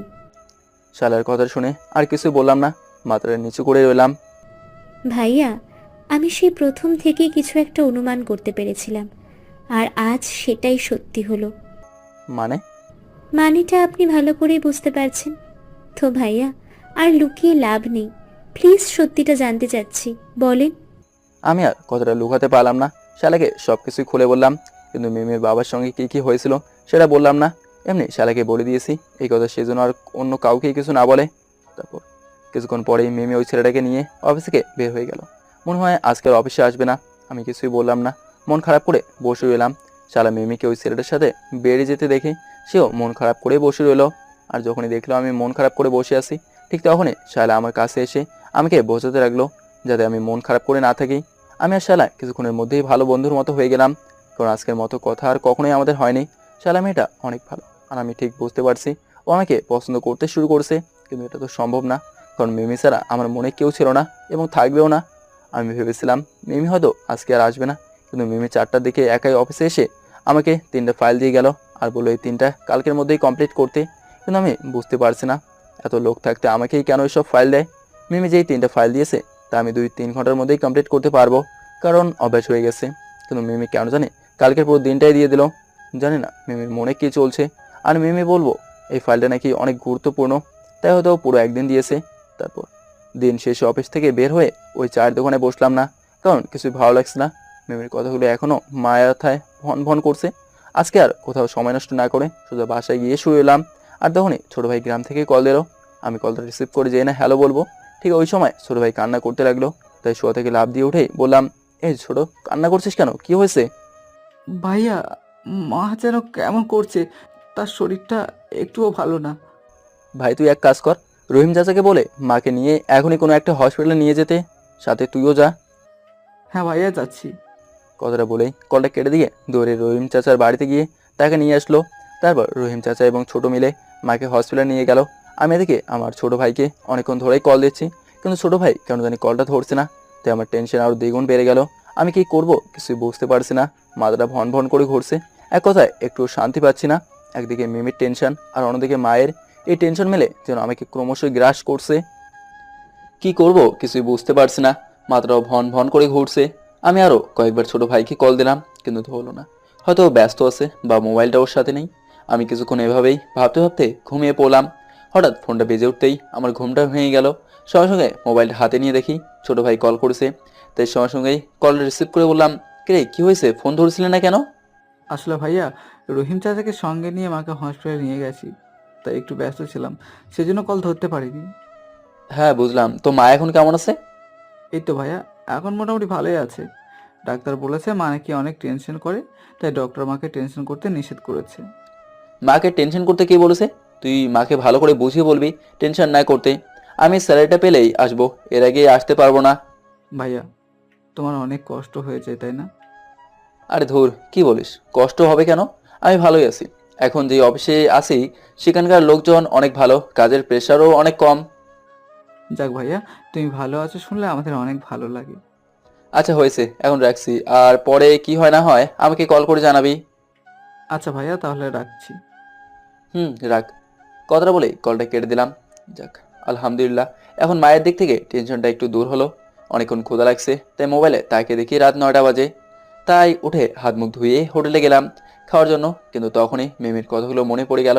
তাই সঙ্গে সঙ্গেই আবারও সে হারানোর ভয়টা মনের মধ্যে আষ্টে পিষ্টে গেঁথে গেল। এখন আর কিছুই ভালো লাগছে না, অনেক কষ্টই হচ্ছে। বুকের বাম পাশেও কেমন যেন চিনচিন করে ব্যথা করছে। এখন আর খাওয়ার গলা দিয়ে নামবে না, তাই না খেয়ে হোটেল থেকে চলে আসলাম। রুমে এসে ভাবতে লাগলাম কি করব। আমাদের মতো গরিবদের কী বা করার আছে? আর সবচেয়ে বড় কথা হলো আমাদের মতো গরিব ছেলেদের বুক ভরা অনেক আশা আকাঙ্ক্ষা থাকে, কিন্তু সামর্থ্য নেই বলেই সেই আশা আকাঙ্ক্ষা স্বপ্ন হয়ে মাথায় ভন ভন করে সব সময়। মিমি আর আমি যখন একই ক্লাসে পড়তাম তখন আমি অনেক ভালো ছাত্র ছিলাম। সেই সুবাদে মিমি আমার সাথে বন্ধুত্ব করে, কিন্তু মিমি অনেক ভালো মেয়ে ছিল। মিমির মনে কোনো অহংকার ছিল না, আর না ছিল হিংসে। এই জন্যই ওকে আমার অনেক ভালো লাগতো। মিমি অনেক ধনী পরিবারের মেয়ে বলে আমি কখনোই ওর সাথে আগ বাড়িয়ে কথা বলতে চাইতাম না, কিন্তু মিমি আমার সাথে বসে কথা বলতো। তারপর এভাবেই কখন যে ভালো লাগা থেকে ভালোবাসার সৃষ্টি হয় তার নিজেরও অজানা। কিন্তু আমি মিমিকে আমার ভালোবাসার কথা আগে বলিনি, মিমি তার ভালোবাসার কথা আমাকে আগে বলেছে। কিন্তু তবুও আমি ওকে অনেক বলেছি আমাদের মাঝে আকাশ পাতাল তফাৎ, কিন্তু মিমি আমার কোনো কথাই শোনেনি। মিমি আমাকে এক কথাই বলেছে, ভালোবাসা কখনোই কালো ফর্সা বা ধনী করে দেখে হয় না, ভালোবাসা হয় মন থেকে। তাই মিমি আমাকে মন থেকেই ভালোবেসেছে। হ্যাঁ, আসলে মিমি আমাকে মন থেকে নিজের চেয়েও বেশি ভালোবাসতো। কখনোই সে এমন কোনো কথা বলেনি যে কথায় আমি অনেক কষ্ট পাবো। এক কথায় মিমির মতো মেয়ে পেতে হলে ভাগ্য লাগে, আর সেই ভাগ্যটা আমার কপালে বেশি দিন সইল না। জানি না কখনো কোনোদিন খারাপ কাজ করেছিলাম কিনা যার ফলস্বরূপ এমনটা হলো। আমি কখনোই মিমিকে ছাড়া ভালো থাকবো না, কিন্তু সবসময় ওর জন্য দোয়া করব যাতে ও ওর মনের মানুষের সাথে অনেক অনেক ভালো থাকে। আমার কিছুই ভালো লাগছে না, আর এমনিতেও কয়েকদিন ধরে শরীরটা খুব ক্লান্ত ক্লান্ত লাগছে। অবশ্য ক্লান্ত লাগারই কথা, কারণ ঠিক মতো খাওয়া নেই, ঘুমানো নেই, আবার ভালো কিছু খেতেও পারি না। যা একটু খাই তো আবার কোনো মতেই হোটেলের রান্না। আজকে শরীরটা একটু বেশি ক্লান্ত হয়ে গেছে, তাই না খেয়ে তাড়াতাড়ি ঘুমিয়ে পড়লাম। কিন্তু ঘুমিয়েও শান্তি পেলাম না, কারণ এমন একটা স্বপ্ন দেখেছি যে স্বপ্নটা দেখার পর ঘুমটা ভাঙতেই সবকিছু যেন উল্টা পাল্টা হয়ে গেল। অনেক কেঁদেছি, কারণ সেই স্বপ্নটা ছিল মায়ের মৃত্যু। আমি স্বপ্নে দেখলাম আমি খুব কাঁদছি আর দৌড়াচ্ছি। তোর আমার একটা বন্ধু আমাকে এভাবে দৌড়াতে দেখে জিজ্ঞেস করলো, এভাবে কান্না করে দৌড়াচ্ছি কেন? আমি সেই বন্ধুর জবাবে বললাম, দোস্ত আমার মা মারা গেছে, আমাকে তাড়াতাড়ি হসপিটালে যেতে হবে। তখন ওই বন্ধু আমার সঙ্গে সঙ্গে দৌড়ে হসপিটালে গেল। আমরা হসপিটালে যেতেই দেখি সত্যি সত্যি মা আর নেই। তখন মাকে জোরে ধরে জোরে এক চিৎকার দিয়েছিলাম, আর সেই চিৎকারের সঙ্গে সঙ্গেই ঘুমটা ভেঙে গেল। কিছুই ভালো লাগছে না, তাই ছোট ভাইকে আবারও কল দিলাম, কিন্তু ধরলো না। তখন ঘড়িতে তাকিয়ে দেখি রাত 3:30 বাজে, তাই আর কল দিলাম না। কিন্তু মায়ের জন্য মনটা খুব খারাপ লাগছে, আর কান্নাও পাচ্ছে অনেক। কিছুতেই নিজেকে শান্ত করতে পারছি না, তাই খুব করে কান্না করলাম। আমার এই কান্না হয়তো কারো কাছে পৌঁছাবে না, বা কেউ অনুভব করবে না। রাতে আর ঘুমাইনি। ফজরের আজানের আগেই ফ্রেশ হয়ে নিলাম, তারপর আজান দিতেই মসজিদে চলে গেলাম নামাজ পড়তে। নামাজ পড়ে এসে একটু ঘুমিয়ে নিলাম। তারপর প্রতিদিনের রুটিন অনুযায়ী সেদিন রেডি হয়ে হোটেল থেকে নাস্তা করে অফিসে চলে গেলাম। কিন্তু কেন জানি আজকে অফিসে যেতে ইচ্ছে করছে না। এক কথায় এই অফিসটাকে মিমির মতোই নিজের করে নিয়েছিলাম, তাই তো মিমির জন্য সব কিছুই সহ্য করে এখনও ঠিক চাকরিটা করছি। ঠিক এই অফিসটাকে যতটাই আপন ভাবতাম, আজকে ঠিক ততটাই পর পর লাগছে। আমি অফিসের ভেতরে গিয়ে আমার ডেস্কে বসে রইলাম, কিছুই ভালো লাগছে না। তাই ছোট ভাইকে কল দিলাম মায়ের অবস্থা জানার জন্য, কিন্তু ছোট ভাই বললো মায়ের শরীরটা নাকি অতটাও ভালো না, তাই আমাকে নাকি খুব দেখতে চায়। কিন্তু আমার কাছে তো এই মুহূর্তে কোনো টাকা নেই, কীভাবে গ্রামে যাব? তার থেকে ভালো হবে মিমির কাছে অগ্রিম বেতনের কিছু টাকা নিয়ে মায়ের সাথে দেখা করে আসি, এটাই হয়তো ভালো হবে। না হলে যদি মায়ের কিছু হয়ে যায় তাহলে আমি নিজেকে কখনোই ক্ষমা করতে পারবো না। এক কথায় মা আর ছোট ভাই ছাড়া এই পৃথিবীতে আমার আর কেউ নেই, আর মা আমাকে অনেক ভালোবাসে, তাই আমি চাই না সেই ভালোবাসা হারাতে। এদিকে মিমি যে 3টা ফাইল দিয়েছিল তার মধ্যে থেকে একটা পুরো কমপ্লিট করেছি, কিন্তু এত টেনশনের কারণে বাকি 2টা ফাইল কমপ্লিট করতে ভুলে গেছি। আমি চুপচাপ বসে মায়ের কথা ভাবছি আর অপেক্ষা করছি কখন মিমি অফিসে আসবে। কিছুক্ষণ এভাবে মিমির জন্য অপেক্ষা করতে মিমি চলে আসলো। সবাই দাঁড়িয়ে মিমিকে গুড মর্নিং বললো, কিন্তু আমি কিছুই বললাম না। মিমি যাওয়ার কিছুক্ষণ পরেই আমি মিমির রুমের সামনে গিয়ে বললাম, ম্যাম আসতে পারি? মিমি আমার কথা শুনে বলল, হ্যাঁ আসুন। আমি ভেতরে গিয়ে কিভাবে টাকাটা চাইবো ভেবে পাচ্ছিলাম না, কিন্তু মিমি ঠিক বুঝে গেল আমি কিছু বলতে এসেছি।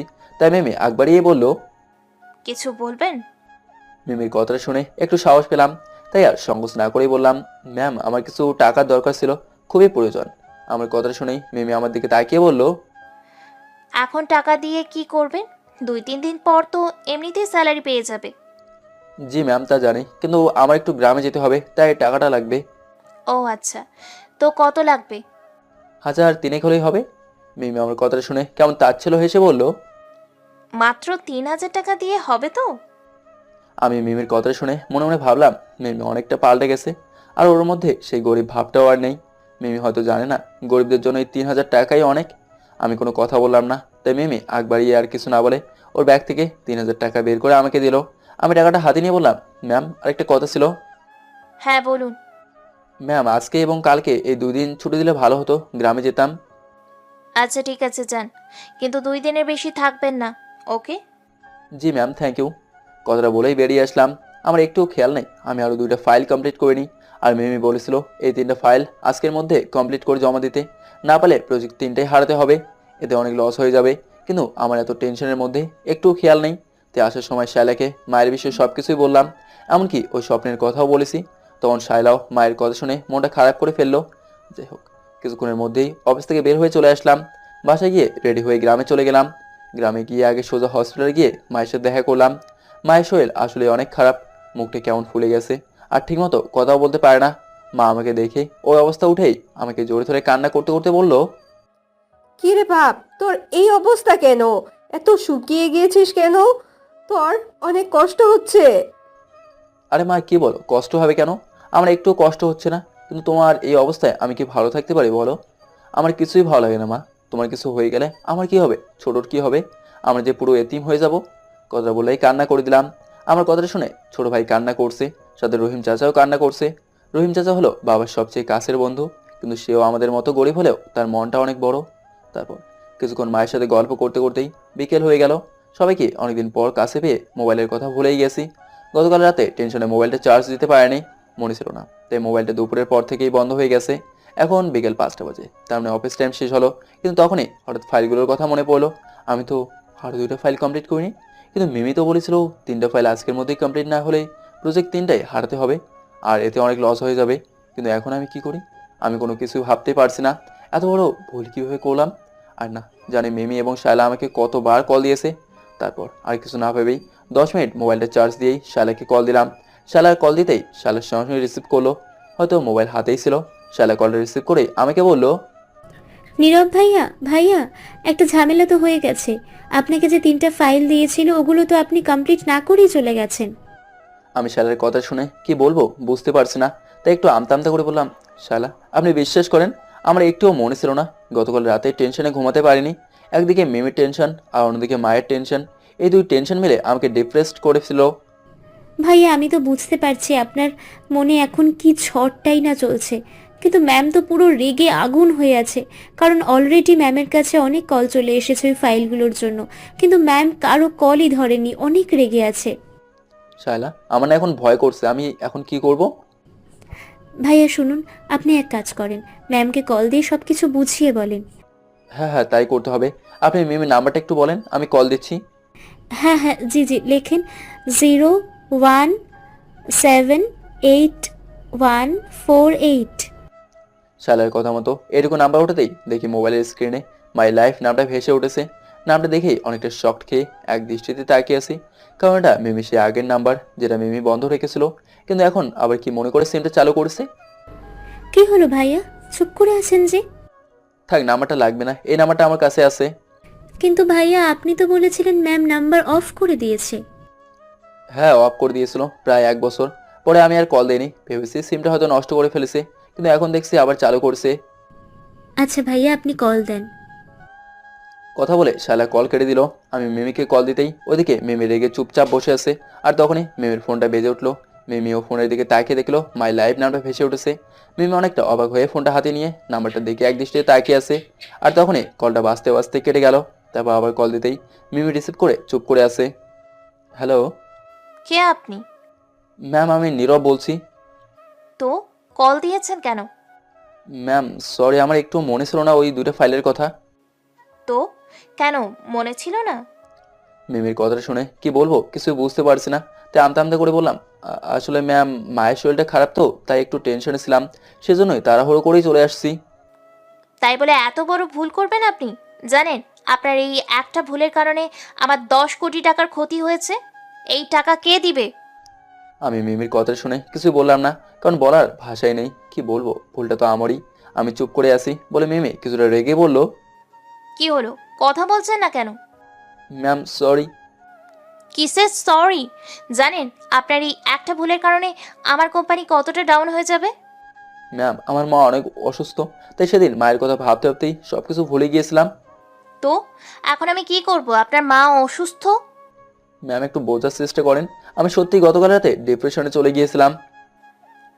আপনার সাথে না আমার কথা বলতে ইচ্ছে করছে না, ক্যারেক্টারলেস একটা। মিমির কথাগুলো শুনে অনেক খারাপ লাগছে, কিন্তু কি করব কিছু বুঝতে পারছি না।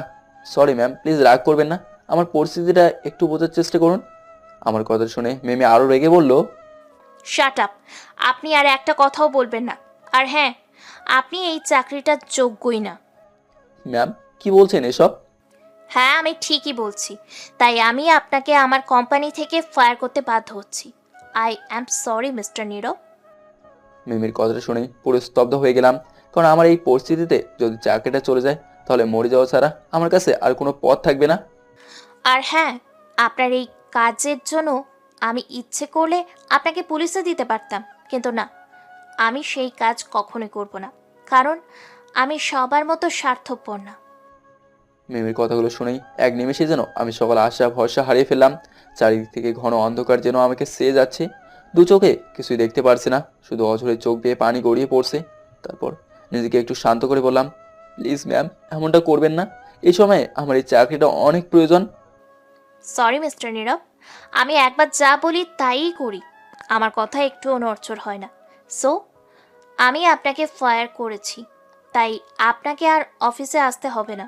আর হ্যাঁ, আমার এত বড় লস হওয়ায় আপনার এই মাসের স্যালারিও আপনি পাচ্ছেন না।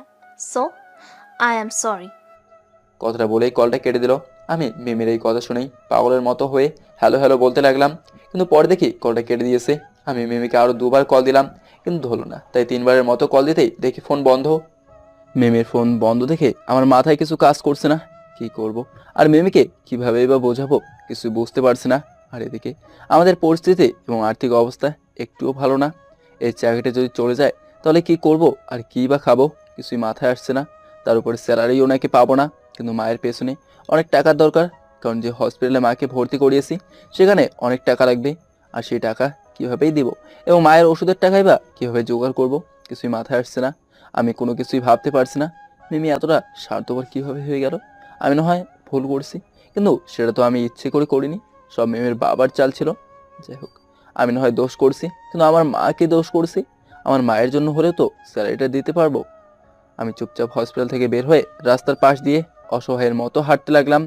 কি করব কিছু মাথায় আসছে না। চারিদিক থেকে নানান ধরনের টেনশন ক্রমশ মাথায় ভন ভন করছে। আজ এই মুহূর্তে নিজেকে অনেক অসহায় মনে হচ্ছে।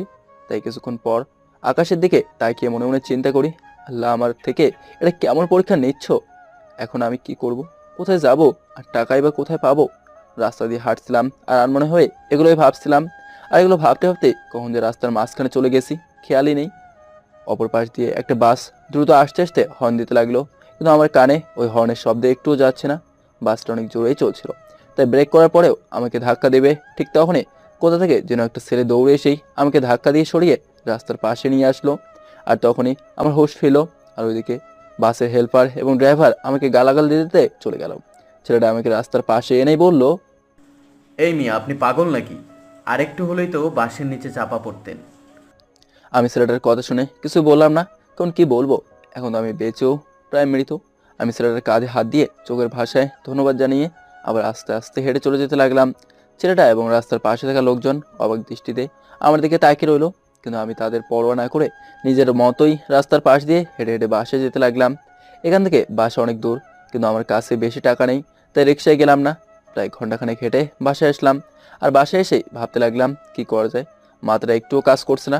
তাই বাড়ির পেছনে একটা চেয়ার নিয়ে বসে আছি। আর তখনই শালা কল দিল। আমি শালার কল রিসিভ করতেই শালা বলল, নীরব ভাইয়া, সরি, আমি অনেক চেষ্টা করেছি, কিন্তু ম্যাম আমার কোনো কথাই শুনলো না। আমি ম্যামকে অনেক বুঝিয়েছি, কিন্তু ম্যাম উল্টে রেগে গিয়ে বলল আপনার হয়ে বেশি কথা বললে আমাকেও নাকি আপনার মতো ফায়ার করতে বাধ্য হবে। আরে না না, আপনি আমার জন্য চাকরিটা হারাবেন কেন? মিমিকে আর কিছুই বলা লাগবে না, ওর যা মনে এসেছে তাই করছে, কিন্তু একদিন ঠিক বুঝবে, কিন্তু সেদিন খুব দেরি হয়ে যাবে। আচ্ছা ভাইয়া, আপনি যদি পারমিশন দেন তাহলে ওই কথাগুলো আমি ম্যামকে বলে দিব, হয়তো এতে সব ঠিক হয়ে যেতে পারে। না না শালা, মিমিকে কিছুই বলা লাগবে না। আর ওকে যদি এখন এই কথাগুলো বলেন তাহলে বিশ্বাস তো করবেই না, উল্টো আপনার চাকরিটা চলে যেতে পারে। হ্যাঁ, তাও ঠিক, কিন্তু এখন কি করব ভাইয়া? থাক আপু, আপনাকে আর কষ্ট করতে হবে না, যা হবার তাই হবে, আল্লাহই ভরসা। আচ্ছা ভাইয়া, কোনো সমস্যা হলে আমাকে জানাবেন প্লিজ, আমি দেখা করে আসব। আচ্ছা ঠিক আছে, কথাটা বলেই কলটা কেটে দিলাম। আর ওদিকে আমি হসপিটাল থেকে চলে আসার পর মায়ের শরীরটা অনেক খারাপ হয়ে পড়ে। এক কথায় মা কেমন যেন করছে। তার সঙ্গে সঙ্গেই ছোট ভাই আমাকে কল দিয়ে কান্না করতে করতে বলল, ভাইয়া মাঝে না কেমন করছে, তুমি একটু তাড়াতাড়ি হসপিটালে আসো। আমি ছোট ভাইয়ের কথাটা শোনা মাত্রই দৌড়ে রাস্তায় গিয়ে একটা অটো নিয়ে হসপিটালে চলে গেলাম। হসপিটালে গিয়ে দেখি না কেমন যেন করছে মা। মা আমাকে দেখে আস্তে করে হাতটা বাড়িয়ে আমাকে কাছে রাখছে। তাই সঙ্গে সঙ্গেই আমি মায়ের কাছে গিয়ে বসে পড়লাম। মা কথা বলতে পারছে না, তার চোখের কোণ বেয়ে পানি গড়িয়ে পড়ছে। আর মা আমার মাথায় হাত বলে দিচ্ছে। আর তখনই ডক্টর এসে বলল মায়ের নাকি ভালো একটা হসপিটালে নিয়ে যাওয়া লাগবে, কারণ তাদের হসপিটালে ভালো ডক্টর এখনও আসেনি, সে নাকি ছুটিতে আছে। তাই কোনো দিশা না পেয়ে অ্যাম্বুলেন্সে করে শহরের ভালো একটা হসপিটালে মাকে নিয়ে গেলাম। হসপিটালে মাকে নিয়ে যেতেই ডাক্তার এবং নার্স মাকে ভেতরে নিয়ে গেল। কিন্তু ভেতরে নিয়েই বলল 50,000 টাকা ক্যাশে জমা দিতে হবে। কিন্তু আমার কাছে এত টাকা নেই, হসপিটালের ক্যাশে জমা দেব। আমি ডক্টরদের অনেক বুঝিয়েছি, এমনকি পা পর্যন্ত ধরেছি, কিন্তু তারা আমার কোনো কথাই শুনলো না। তারা সবাই একটা কথাই বলেছে, তাদের হসপিটালে একটা রুলস আছে আর তারা ওই রুলসের বাইরে যেতে পারবে না। তারপরও আমি তাদের বলেছি আমার কাছে এখন টাকা নেই, কিন্তু পরে আমি তাদের সব টাকা শোধ করে দেবো। কিন্তু তবুও তারা মায়ের চিকিৎসা করলো না। আমি কান্না করতে করতে দৌড়ে গিয়ে মায়ের কাছে গেলাম। আর দেখি মা আমার কেমন যেন করছে। তাই মায়ের ওই অবস্থা দেখে যেন আমার কলিজাটা ফেটে যাচ্ছিল। সেই মুহূর্তে কি করব কিছু বুঝতে পারছিলাম না। ঠিক তখনই একটা লোক অনেক ব্যস্ত হয়ে পড়ে কথা বলতে বলতে যাচ্ছিল আর বলছিল তার স্ত্রীর জন্য নাকি ও পজিটিভ রক্তের প্রয়োজন, আর এই রক্ত 2 ঘন্টার মধ্যেই লাগবে, কিন্তু কোথাও পাচ্ছে না। তাই আমি আর কি না ভেবেই লোকটাকে থামিয়ে বললাম, ভাই ভাই একটু দাঁড়ান, আমার রক্তের গ্রুপ ও পজিটিভ, আমি রক্ত দিতে চাই। লোকটা আমার কথাটা শুনেই অবাক হয়ে আমার দিকে তাকিয়ে বলল, ভাই সত্যি আপনিও রক্ত দিতে চাচ্ছেন? হ্যাঁ ভাই, কিন্তু আমাকে কিছু টাকা দিতে হবে। আমার মায়ের শরীরটা ভালো নেই, তাকে এখানে ভর্তি করাতে হবে, অনেক টাকার দরকার। আচ্ছা ভাই, আপনি একটুও চিন্তা করবেন না, আপনি আগে রক্ত দেন, তারপরে আপনার মায়ের ভর্তির জন্য টাকা আমি দিব। আচ্ছা ভাই চলেন। কথাটা বলেই লোকটার সাথে ডক্টরের কাছে যেতেই ডক্টর বলল রক্তের ব্যবস্থা নাকি হয়ে গেছে। তাই লোকটা আমার কাঁধে হাত রেখে বলল, ভাই রক্তের ব্যবস্থা হয়ে গেছে, আপনার আর কষ্ট করতে হবে না, আপনি এখন যেতে পারেন। আমি লোকটা এবং ডক্টরের কথা শুনে কোনো কথাই বললাম না। এক বুক কষ্ট নিয়ে সেখান থেকে চলে আসলাম। আমি মায়ের কাছে এসে মায়ের পা জড়ে ধরে কান্না করতে লাগলাম। আর তখনই মা অসুস্থ গলায় বলল, নীরব বাবা, কান্না করছিস কেন? আমার তো কিছু হয়নি, আমি ঠিক আছি। দেখছিস আমি ঠিক ভালো হয়ে যাব।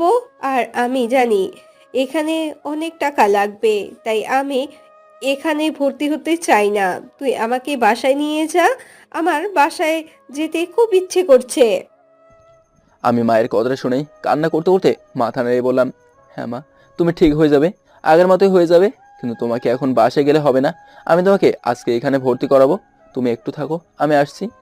কথাটা বলেই বসা থেকে দাঁড়িয়ে চোখটা মুছে ছোট ভাইকে বললাম মায়ের পাশে থাকতে। তারপর হসপিটাল থেকে বেরিয়ে মনে মনে ভাবলাম টাকা যেহেতু কোথাও পাচ্ছি না, তাই আজকে নিজের গায়ের রক্ত বিক্রি করেই মাকে হসপিটালে ভর্তি করাবো। এতে যা হবার হবে, মাকে তো বাঁচাতে পারবো, এটাই অনেক।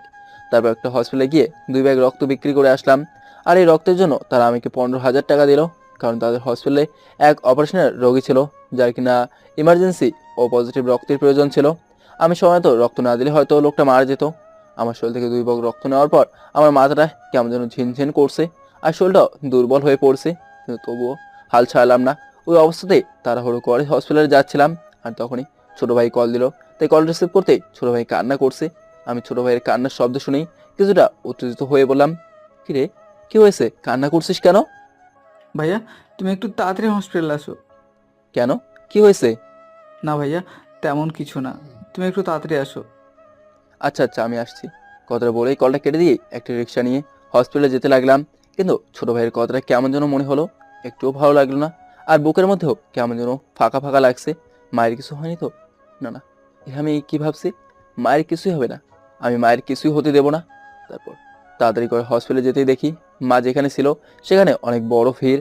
আর এত মানুষের ভিড় দেখেই আমার বুকটা ধুক ধুক করে উঠলো। তাই আস্তে আস্তে মায়ের ওখানে যেতেই ছোট ভাই দৌড়ে এসে আমাকে জোরে ধরেই চিৎকার দিয়ে কান্না করছে আর বলছে, ভাইয়া মা কথা বলছে না, ভাইয়া মা বলছে না কেন? আমি ছোট ভাইয়ের কথা শুনে নিজেকে একটু সামলাতে পারছি না, কি করব কিছুই বুঝতে পারছি না। তাই পাগলের মতো মায়ের কাছে গিয়ে দেখি মার নেই। তাই সঙ্গে সঙ্গে দাঁড়ানো অবস্থায় ধপাস করে ফ্লোরে হাঁটু গেড়েই চিৎকার করে মাকে ডাকতে লাগলাম, মা, ও মা, চোখ খোলো মা, দেখো আমি এসেছি, অনেক টাকা নিয়ে আসছি, আর তোমাকে কষ্ট করতে হবে না। ও মা, চোখ খোলো মা, তোমাকে সারা আমরা কিভাবে থাকবো। ও মা, চোখ খোলো। পাগলের মতো কান্না করতে করতে বলতে লাগলাম, কিন্তু মা উঠছে না। তাই মাকে জোরে ধরেই চিৎকার দিয়ে কান্না করতে লাগলাম। আমাদের কান্না দেখে আশেপাশে সবাই কান্না করছে, আর ছোট ভাই তো পেছন থেকে আমাকে জোরে ধরে কান্না করছে। রহিম চাচা আমাদের এভাবে কান্না করতে দেখে সেও দেওয়ালের সাথে পিঠ লাগিয়ে কান্না করছে, আর কিছুক্ষণ পর পর গামছা দিয়ে চোখ মুছছে। আমার অনেক কষ্ট হচ্ছে আর রাগও হচ্ছে অনেক। তাই সঙ্গে সঙ্গেই উঠে টাকাগুলো নিয়ে ডক্টরের কাছে গিয়ে তার মুখে টাকাগুলো ছুঁড়ে মেরেই বললাম, আপনারা তো এই টাকাই চেয়েছিলেন তাই না, এই নেন আপনাকে টাকা, আর ফিরিয়ে দেন আমার মাকে। আমার কথাগুলো শুনে সব ডাক্তার এবং নার্স মাথা নিচু করে দাঁড়িয়ে আছে, কেউ কোনো কথা বলছে না। তাই আমি আবার বললাম, কি হলো, কথা বলছেন না কেন, ফিরিয়ে দেন আমার মাকে। এটাই কি সেই হসপিটাল যেখানে মানুষের সব সমস্যা দূর করে নতুন জীবন ফিরিয়ে দেওয়া হয়? আমার তো মনে হয় না এটা মানুষের সবার জন্য তৈরি করা হয়েছে। এটা শুধুই তৈরি হয়েছে মানুষের কাছ থেকে মোটা অঙ্কের টাকা হাতিয়ে নেওয়ার জন্য, আর সেই মোটা অঙ্কের টাকা দিতে না পেরে গরিবরা মারা যাচ্ছে। এটাই কি আপনারা চান? কেউ কোনো কথা বলছে না। তাই আমি সবাইকে উদ্দেশ্য করে বললাম, ছি, ধিক্কার জানাই আপনাদের মতো ডক্টরদের, যারা মানুষ নামের পশু। কথাটা বলেই ওখান থেকে চলে আসলাম। তারপর মাকে নিয়ে এসে জানাজা পড়িয়ে মাটি দিয়ে আসলাম। উঠানে সবাই বসে আছে, আর ছোট ভাই এখনো কাঁদছে, আর আমার চোখ বেয়ে অঝরে পানি পড়েই যাচ্ছে, থামার কোনো নামই নিচ্ছে না। এক কথায় মা এইভাবে টাকার অভাবে বিনা চিকিৎসায় আমাদের ছেড়ে চলে যাবে তা কখনোই ভাবিনি। আমার মনটা এখনো মায়ের কাছেই পড়ে আছে। সেই ছোটবেলার কথাগুলো অনেক মনে পড়ছে। মায়ের সেই আদর, তারপর ঘুম পাড়ানো, এমনকি খেতে না চাইলেও অনেক বাহানা দিয়ে খাওয়ানো, সব কিছু যেন চোখের সামনে ভেসে উঠছে। আর তখনই মাথাটা কেমন যেন করতে লাগলো, শরীরটা অনেক ক্লান্ত লাগছে, আর ঘুমও পাচ্ছে অনেক। মনটা চাচ্ছে মায়ের পাশেই ঘুমিয়ে পড়ি, আর কখনোই যেন কেউ মায়ের পাশ থেকে ডেকে আমার ঘুম ভাঙাতে না পারে। একদিকে মিমির দেওয়া কষ্ট, আর অন্যদিকে মায়ের মৃত্যুর শোক, আর এমনিতেও শরীরের বেশিরভাগ রক্ত বিক্রি করে দিয়েছি, তাই শরীরটা অনেক ক্লান্ত লাগছে, মাথাটাও ঝিনঝিন করছে, কিছুই ভালো লাগছে না। শরীরটা নিমিষেই ঘেমে একাকার হয়ে গেল, কপাল বেয়ে টপ টপ করে ঘাম ঝরে পড়ছে, চোখটাও কেমন ঝাপসা হয়ে আসছে। আর তখনই প্রচণ্ড জোরে কারেন্টের শর্ট খাওয়ার মতো মাথায় এক শক খেলাম, আর তখনই চেয়ার থেকে ঢলে পড়ে গেলাম মাটিতে। আমাকে এভাবে মাটিতে ঢলে পড়তে দেখেই সবাই দৌড়ে এসে আমাকে ধরলো, কিন্তু আমি কথাও বলতে পারছি না, এমনকি হাতও নাড়াতে পারছি না। সবকিছু যেন স্বপ্ন স্বপ্ন লাগছে, সবার কথাও কেমন স্বপ্ন স্বপ্ন লাগছে, চোখেও সবকিছু ঝাপসা দেখছি। তারপর সবাই মিলে আমাকে ধরাধরি করে হসপিটালে নিয়ে গেল। আমার অবস্থা দেখে ডাক্তার তাড়াতাড়ি আমাকে একটি ঘুমের ইঞ্জেকশন দিয়ে ঘুম পাড়িয়ে দিল, কারণ অবস্থা হয়তো ভালো না। সবাই কান্না করছে, এমনকি ছোট ভাই মানসিকভাবে পুরো ভেঙে পড়ছে। ছোট ভাই কারোর সাথেই কথা বলছে না, চুপচাপ এক দৃষ্টিতে ফ্লোরের দিকে তাকিয়ে আছে, আর চোখের পানি ফেলছে। এমন করে দিনটা কেটে গেল। সন্ধ্যা হঠাৎ ঘুম ভাঙতেই শরীরটা কেমন যেন করতে লাগলো, মাথা ঝিমঝিম করছে, আর চোখেও কিছু দেখছি না, সবকিছু যেন ঝাপসা ঝাপসা লাগছে। আমি কোনো মতে হাত নাড়িয়ে ছোট ভাইকে আমার কাছে আসার জন্য ইশারা দিলাম, আর তখনই ছোট ভাই এসেই আমাকে জোরে ধরে জোরে জোরে কান্না করতে লাগলো। আমি কিছুই বলতে পারছি না, আমার কথা বলার শক্তিটাও পাচ্ছি না, কিন্তু অনেক কষ্টে ছোট ভাইয়ের মাথায় হাত বুলিয়ে দিয়ে বললাম, ভাই কান্না করিস না, আল্লাহকে ডাক, আল্লাহ সব ঠিক করে দিবেন। কথাটা বলতেই মনে হলো আমার বুকে প্রচণ্ড জোরে কেউ জাতা দিয়ে রেখেছে, যে কারণে নিঃশ্বাস নিতেও পারছি না। তাই জোরে জোরে নিঃশ্বাস নেওয়ার চেষ্টা করছি, কিন্তু পারছি না। আর সেটা ছোট ভাই দেখেই দৌড়ে গিয়ে ডাক্তারকে ডেকে আনতেই ডাক্তার আমাকে দেখে সঙ্গে সঙ্গে অক্সিজেন লাগিয়ে দিল। এখন একটু নিঃশ্বাস নিতে পারছি। তাই ছোট ভাইকে ইশারা দিয়ে আমার মোবাইলটা দিতে বললাম। ছোট ভাই মোবাইলটা দিতেই আমার অনেক কষ্টে কাঁপা কাঁপা হাতে মোবাইলটা ধরে শালাকে কল দিলাম। শালা কল ধরতেই আমি মোবাইলটা ছোট ভাইয়ের হাতে দিয়ে বললাম কথা বলতে। ছোট ভাই বুঝে গেল কি বলতে হবে, তাই ছোট ভাই শালাকে সালাম দিতেই শালা বলল, ওয়ালাইকুম আসসালাম। কে, নীরব ভাইয়া? জি না আপু, নীরব ভাইয়ের ছোট ভাই। ও আচ্ছা, তো কেমন আছো তুমি? জি আপু, আমি কোনো মতে। শালা ছোট ভাইয়ের কথা শুনেই বুঝতে পারলো ছোট ভাইয়ের মন খারাপ, তাই শালা বলল, তো ভাইয়া, মনে হচ্ছে তোমার মন খারাপ, আর কণ্ঠটাও কেমন যেন লাগছে, মনে হচ্ছে কান্না করছো। আপু, নীরব ভাইয়া হসপিটালে। ছোট ভাইয়ের কথাটা শুনেই শালা অনেকটা ঘাবড়ে গিয়ে বলল, মানে নীরব ভাইয়া হসপিটালে? কিন্তু কেন, তার কি হয়েছে? জানি না আপু ভাইয়ার কি হয়েছে, আর গতকাল রাতে আমার মা মারা গেছে, তাই নীরব ভাই অনেক ভেঙে পড়েছিল। শালা ছোট ভাইয়ের কথা শুনে কি বলবে কিছুই বুঝতে পারছে না, তাই সঙ্গে সঙ্গে কাঁপা কাঁপা কণ্ঠে বলল, কি বলছো তুমি? সত্যি তোমার মা মারা গেছে? হ্যাঁ আপু, আর নীরব ভাইয়েরও শরীরটা বেশি ভালো না, এমনকি কথা বলতে পারছে না। আচ্ছা ভাইয়া, চিন্তা করো না, আমি কাল সকালেই চলে আসব। আসলে 2 দিন পর মিমির বিয়ে ওই রনি নামক ছেলেটার সাথে, তাই মিমির বিয়ে উপলক্ষে পুরো অফিস 3 দিন ছুটি দিয়েছে। কাল থেকে অফিসে ছুটি শুরু, আর সেই ছুটিতেই শালা আমার সাথে দেখা করতে আসবে। আচ্ছা আপু, সাবধানে আসবেন। আচ্ছা ঠিক আছে ভাইয়া, তুমি নীরব ভাইয়ার একটু খেয়াল রেখো, আমি ঠিক সকাল সকাল চলে আসব। কথাটা বলেই কলটা কেটে দিল। পরের দিন শায়লা ছোট ভাইয়ের সাথে কথা বলে খুব তাড়াতাড়ি হসপিটালে চলে আসলো। আর এসেই আমাকে এই অবস্থায় দেখে নিজের চোখকেও বিশ্বাস করতে পারছে না, তাই দরজার সামনে দাঁড়িয়ে ছল ছল চোখে আমার দিকে তাকিয়ে আছে। আমিও শায়লাকে দেখে ছল ছল চোখে তাকিয়ে আছি। মেয়েটা আমাকে আসলেই অনেক ভালোবাসে। আমি শায়লাকে দেখে হাতের ইশারা দিয়ে আমার কাছে আসতে বললাম। শায়লা আমার হাতের ইশারাতে আস্তে আস্তে আমার কাছে আসতে লাগলো। শায়লার চোখ দুটো ছল ছল করছে, মনে হচ্ছে এখনই কান্না করে দেবে। আমি শায়লাকে এখানে দেখে মন থেকে অনেক খুশি হয়েছি, কারণ শায়লা এত দূর থেকে আমাকে দেখতে এসেছে। এটা যেন স্বপ্নের মতো। শায়লা আমার দিকে এক দৃষ্টিতে তাকিয়ে আছে, মনে হচ্ছে ও কিছু বলতে চায় কিন্তু বলতে পারছে না। আমি ঠিক বুঝতে পারছি শায়লা কি বলতে চাচ্ছে, কিন্তু আমি এটাও বুঝতে পারছি আমার হাতে বেশি সময় নেই। হয়তো আমার ইচ্ছেটাই পূরণ হতে চলেছে, হয়তো খুব শীঘ্রই মায়ের পাশে গভীর ঘুমে তলিয়ে যাব, আর কেউই আমার ঘুমটা ভাঙাতে পারবে না। আমি অক্সিজেন মাস্কটা খুলে মুখ ফুটে খুব কষ্টে কাঁপা কাঁপা কণ্ঠে বললাম, শায়লা আপনি ভালো আছেন? শায়লা আমার কথাটা শুনে এবার নিজেকে ঠিক রাখতে পারলো না, সঙ্গে সঙ্গে আমাকে জোরে ধরে কান্না করতে করতে বলতে লাগলো, খুব ভালোবাসি আপনাকে, কখনোই মুখ ফুটে বলতে পারিনি, কারণ ভয় হতো যদি আপনাকে হারিয়ে ফেলি। আমি শায়লার কথাগুলো শুনে শায়লার মাথায় হাত বুলিয়ে দিয়ে বললাম, আল্লাহ চাইলে আমাদের মিল হবে। হ্যাঁ, ইনশাল্লাহ হবেই। আর আমি আপনার কিচ্ছু হতে দেব না, আপনি ঠিক আগের মতো ভালো হয়ে যাবেন, আবার সব কিছু সুন্দরভাবে শুরু করতে পারবেন। তাই যেন হয়। হ্যাঁ হবেই, ইনশাল্লাহ। শায়লা আমার একটা কথা রাখবেন?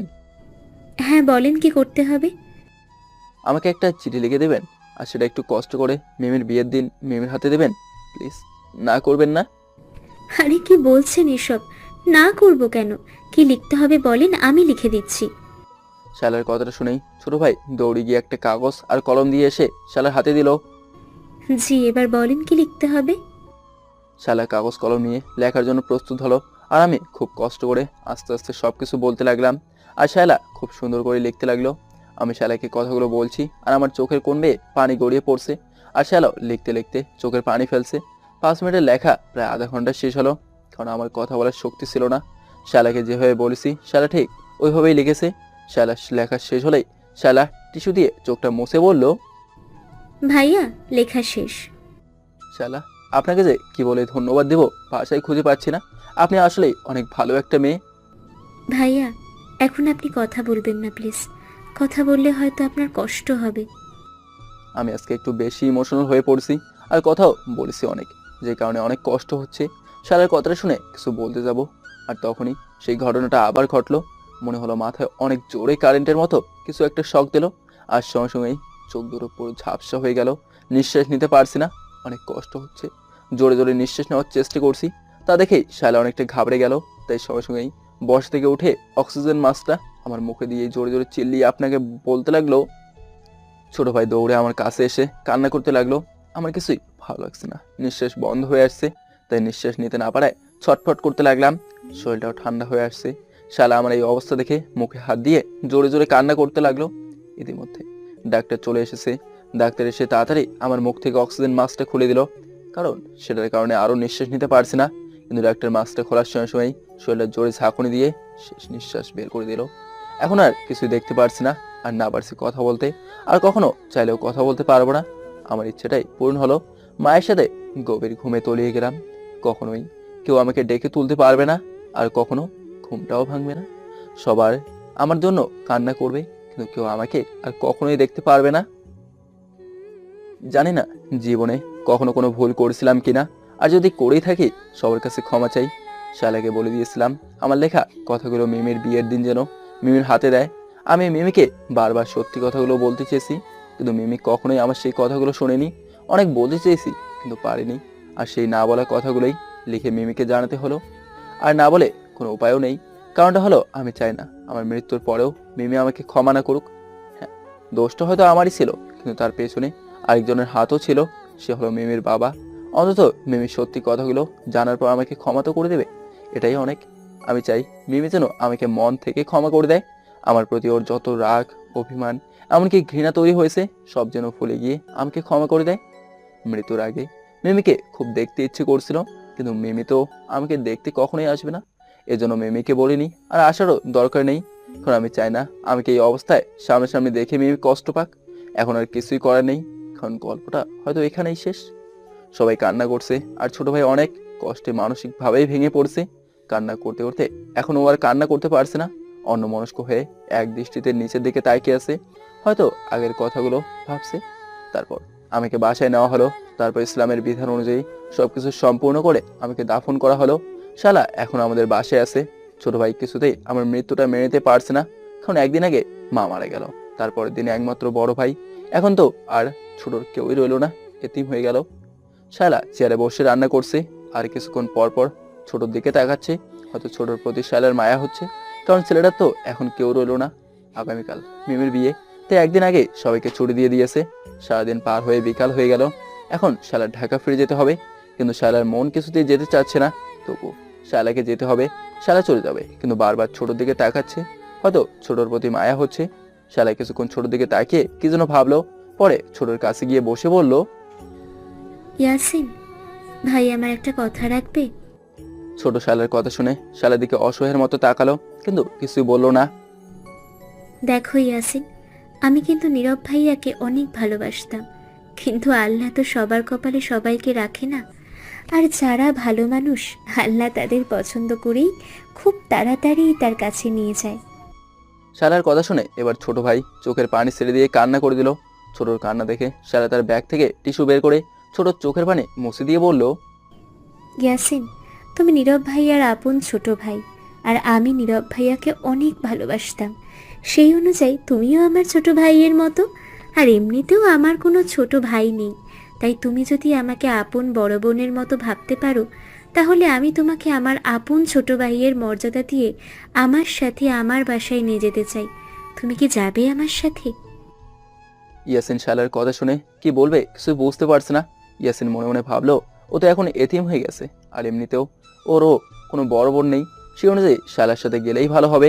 শালা ছোটকে ভাবতে দেখেই ওর মাথায় হাত বুলিয়ে দিতে দিতে বলল, ইয়াসিন, আমি কিন্তু নীরব ভাইয়ার ছোট ভাই হিসেবে তোমাকে নিয়ে যাচ্ছি না, তোমাকে আমার আপন ভাই হিসেবে নিয়ে যাচ্ছি।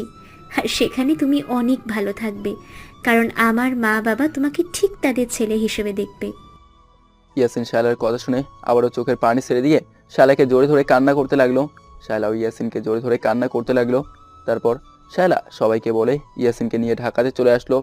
শালা বাসায় এসে ওর মা বাবাকে সবকিছু বুঝিয়ে বলতেই তারা ইয়াসিনকে পেয়ে যেন আত্মহারা হয়ে গেল, কারণ আজ থেকে তো ইয়াসিন তাদেরই ছেলে। শালার মা ইয়াসিনকে জোরে ধরে আদর করতে লাগলো, আর শালার বাবা ইয়াসিনের খাবার তালিকায় কি কি পছন্দ সেগুলো বাজার থেকে আনতে গেল। এক কথায় তারা ইয়াসিনকে পেয়ে মহা খুশি। রাতের বেলায় খাবার শেষ করে শালা নিজের রুমে গিয়ে মন খারাপ করে শুয়ে আছে। শালা নীরবের কথাই ভাবতে লাগলো।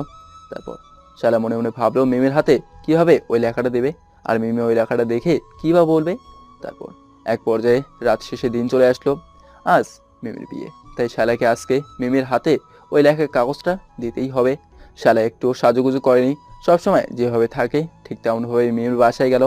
আর সাজুগুজু করেই বা কি হবে, শালা তো আর মিমির বিয়ের দাওয়াত খেতে আসেনি। শালা এসেছে নীরবের শেষ ইচ্ছেটা পূরণ করতে। বাড়ি ভরা মেহমান, চারিদিকে আনন্দের বন্যা বয়ে যাচ্ছে, আর মিমিও আজকে অনেক খুশি, কারণ ওর বিয়ে হতে যাচ্ছে। আজ নীরবের কথা মিমির একটুও মনে পড়ছে না, হয়তো নীরবকে ভুলে গেছে। সবাই সাজুগুজু করে খুব আনন্দ করছে, কিন্তু শালা একটুও সাজুগুজু করেনি। তাই শালাকে দেখে সবাই একটু অবাক হচ্ছে, কিন্তু শালা কাউকে পাত্তা দিল না।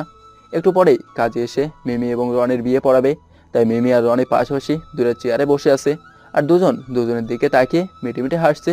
ঠিক তখনই শালা মিমির সামনে যেতেই মিমি অনেকটা অবাক হয়ে বলল, আরে শায়লা, তোমার এই অবস্থা কেন? একটুও সাজুগুজু করনি যে? শালা মিমির কথা শুনে তাচ্ছিল্য হেসে বলল, না ম্যাম, সাজুগুজু করিনি, আর করবই বা কেন? আমি তো আর বিয়ের দাওয়াত খেতে আসিনি। শালার কথা শুনে মিমি অনেকটা অবাক হয়ে বলল, শায়লা, কি হয়েছে তোমার? এভাবে বলছো কেন? এভাবে বলছি কেন? আচ্ছা, এসব বাদ দেন। এখন বলেন, নীরব ভাইয়াকে কি আপনি আগে থেকেই চিনতেন? শালার কথা শুনে মিমি একটু রেগেই বলল, তাহলে কি তুমি এ কথা বলতেই এখানে এসেছো? না ম্যাম, এগুলো বলতে আসিনি আপনাকে, একটা জিনিস দিতে এসেছি। বুঝলাম না, কি দিতে এসেছো? মিমির কথা শুনে শালা ব্যাগ থেকে সেই কাগজটা বের করে মিমির দিকে এগিয়ে দিয়ে বলল, এই নিন ম্যাম, এটাই দিতে এসেছি। কাগজটা মিমির দিকে এগিয়ে দিল। মিমি কাগজটা দেখে অনেকটা অবাক হয়ে বলল, কি এটা? আপনি নিজেই দেখে নিন। শালার কথা শুনে মিমি শালার হাত থেকে কাগজটা নিল। কাগজটা নেওয়ার পর কাগজের এপিট ওপিট ঘুরে দেখলো কিছু লেখা আছে কিনা, কিন্তু এপিট ওপিটে কিছুই লেখা ছিল না। তাই মিমি কাগজের খামটা খুলে ভেতরের কাগজটা বের করেই বলল, কি লেখা আছে এটাতে? পড়ে দেখেন না কি লেখা আছে এতে। শালার কথা শুনে মিমি কাগজটা খুলে সুন্দরভাবে পড়তে লাগলো। কাগজটা লেখা ছিল, বাহ, আজ তোমাকে অনেক সুন্দর লাগছে, ঠিক যেন আকাশ থেকে ফুটফুটে অপরূপ সুন্দরী এক লাল পরি নেমে এসেছে। মিমি এইটুকু পড়েই শালার দিকে তাকিয়ে আবার পড়তে লাগলো, জানো মিমি, আমি একটা সময় ঠিক এই দিনটার অপেক্ষাই করতাম। আমি চাইতাম তুমি ঠিক এরকম লাল শাড়ি পরে আমার ঘরে লক্ষ্মী বউ হয়ে আসো, কিন্তু আফসোস আমার ইচ্ছেটা কখনোই পূরণ হলো না। আমি জানি তুমি আমাকে অনেক ভালোবাসতে, আর সত্যি বলতে বিশ্বাস করো, আমিও তোমাকে অনেক ভালোবাসতাম। আমার মনে কোনো লোভ লালসা ছিল না, আমি শুধু তোমাকেই ভালোবাসতাম, তোমার বাবার টাকাকে নয়।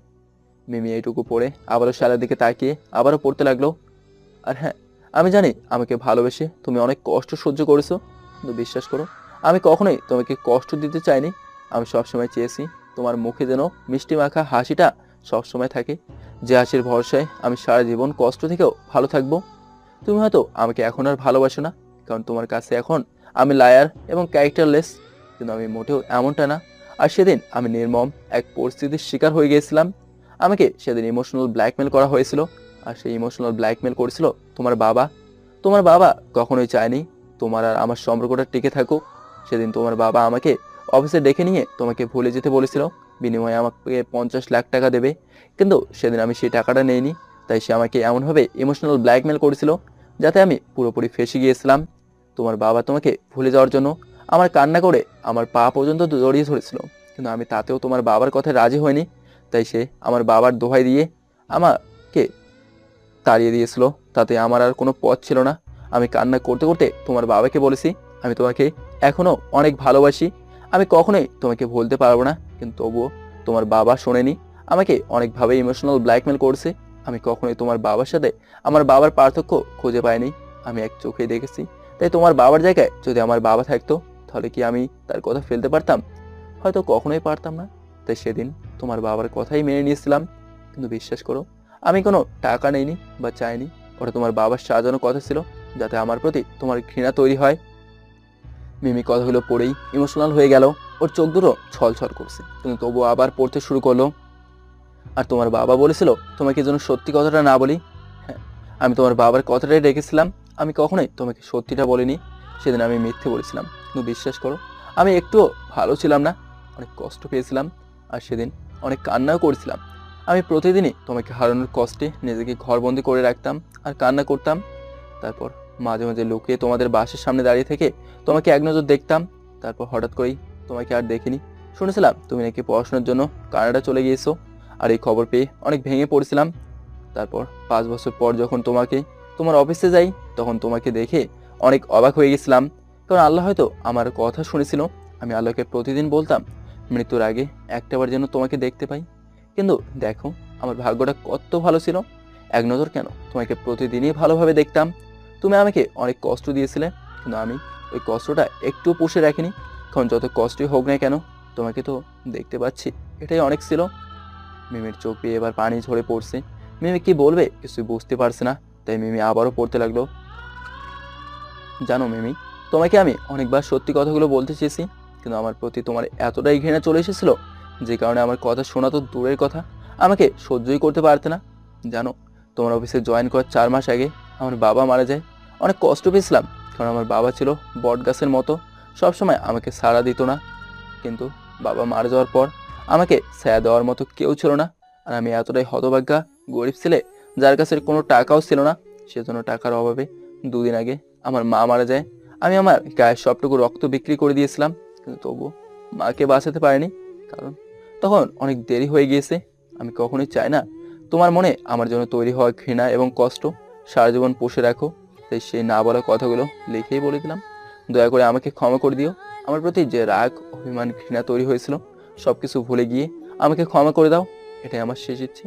আর হ্যাঁ, তোমাকে খুব দেখতে ইচ্ছে করছিল, কিন্তু কি করবো বলো, সবসময় সবার ইচ্ছা তো আর পূরণ হয় না। তাই আমারটাও ভালো না। আমি দোয়া করি আল্লাহ যেন তোমাকে পৃথিবীর সবচেয়ে বড় সুখটাই দেয়। ভালো থেকো তুমি, অনেক ভালো থেকো, এটাই প্রত্যাশা করি। মিমি লেখাগুলো পুরোটা পড়েই পাগলের মতো এদিক সেদিক তাকাচ্ছে আর কান্না করছে। ঠিক তখনই শায়লা বলল, ম্যাম, তাহলে এখন আমি আসি। কথাটা বলে চলে যাবে। ঠিক তখনই মিমি দৌড়ে এসে পেছন থেকে শালার হাতটা ধরেই কান্না করতে করতে বলল, শাইলা প্লিজ, তুমি এইভাবে চলে যেও না। নীরব এখন কোথায় আছে প্লিজ বলো। আমি নীরবের সাথে দেখা করব। প্লিজ বলো না, নীরব এখন কোথায় আছে? মিমির এমন আচরণ দেখে বাড়ির সব মানুষ মিমির দিকে তাকিয়ে আছে। ম্যাম, আপনার উচিত ছিল সেদিন নীরব ভাইয়ার সব কথাগুলো শোনার, কিন্তু আপনি শোনেননি, তাই আজ অনেক দেরি হয়ে গেছে। শালার কথা শুনে মিমি চিৎকার দিয়ে বলল, কি বলছো তুমি দেরি হয়ে গেছে? আমি নীরবের সাথে দেখা করব, এটাই আমার ফাইনাল কথা। মিমির কথা শুনে শালা তাচ্ছিল হেসেই বলল, কিন্তু সে তো আপনার আমার এমনকি কারোর সাথেই আর দেখা করতে পারবে না। শালার কথাটা শুনে মিমি ঠিক কি বলবে কিছু বুঝতে পারছে না। পাগলের মতো কান্না করতে করতে চিৎকার দিয়ে বলল, পাগল হয়েছো তুমি? কি সব আজে বাজে কথা বলছো?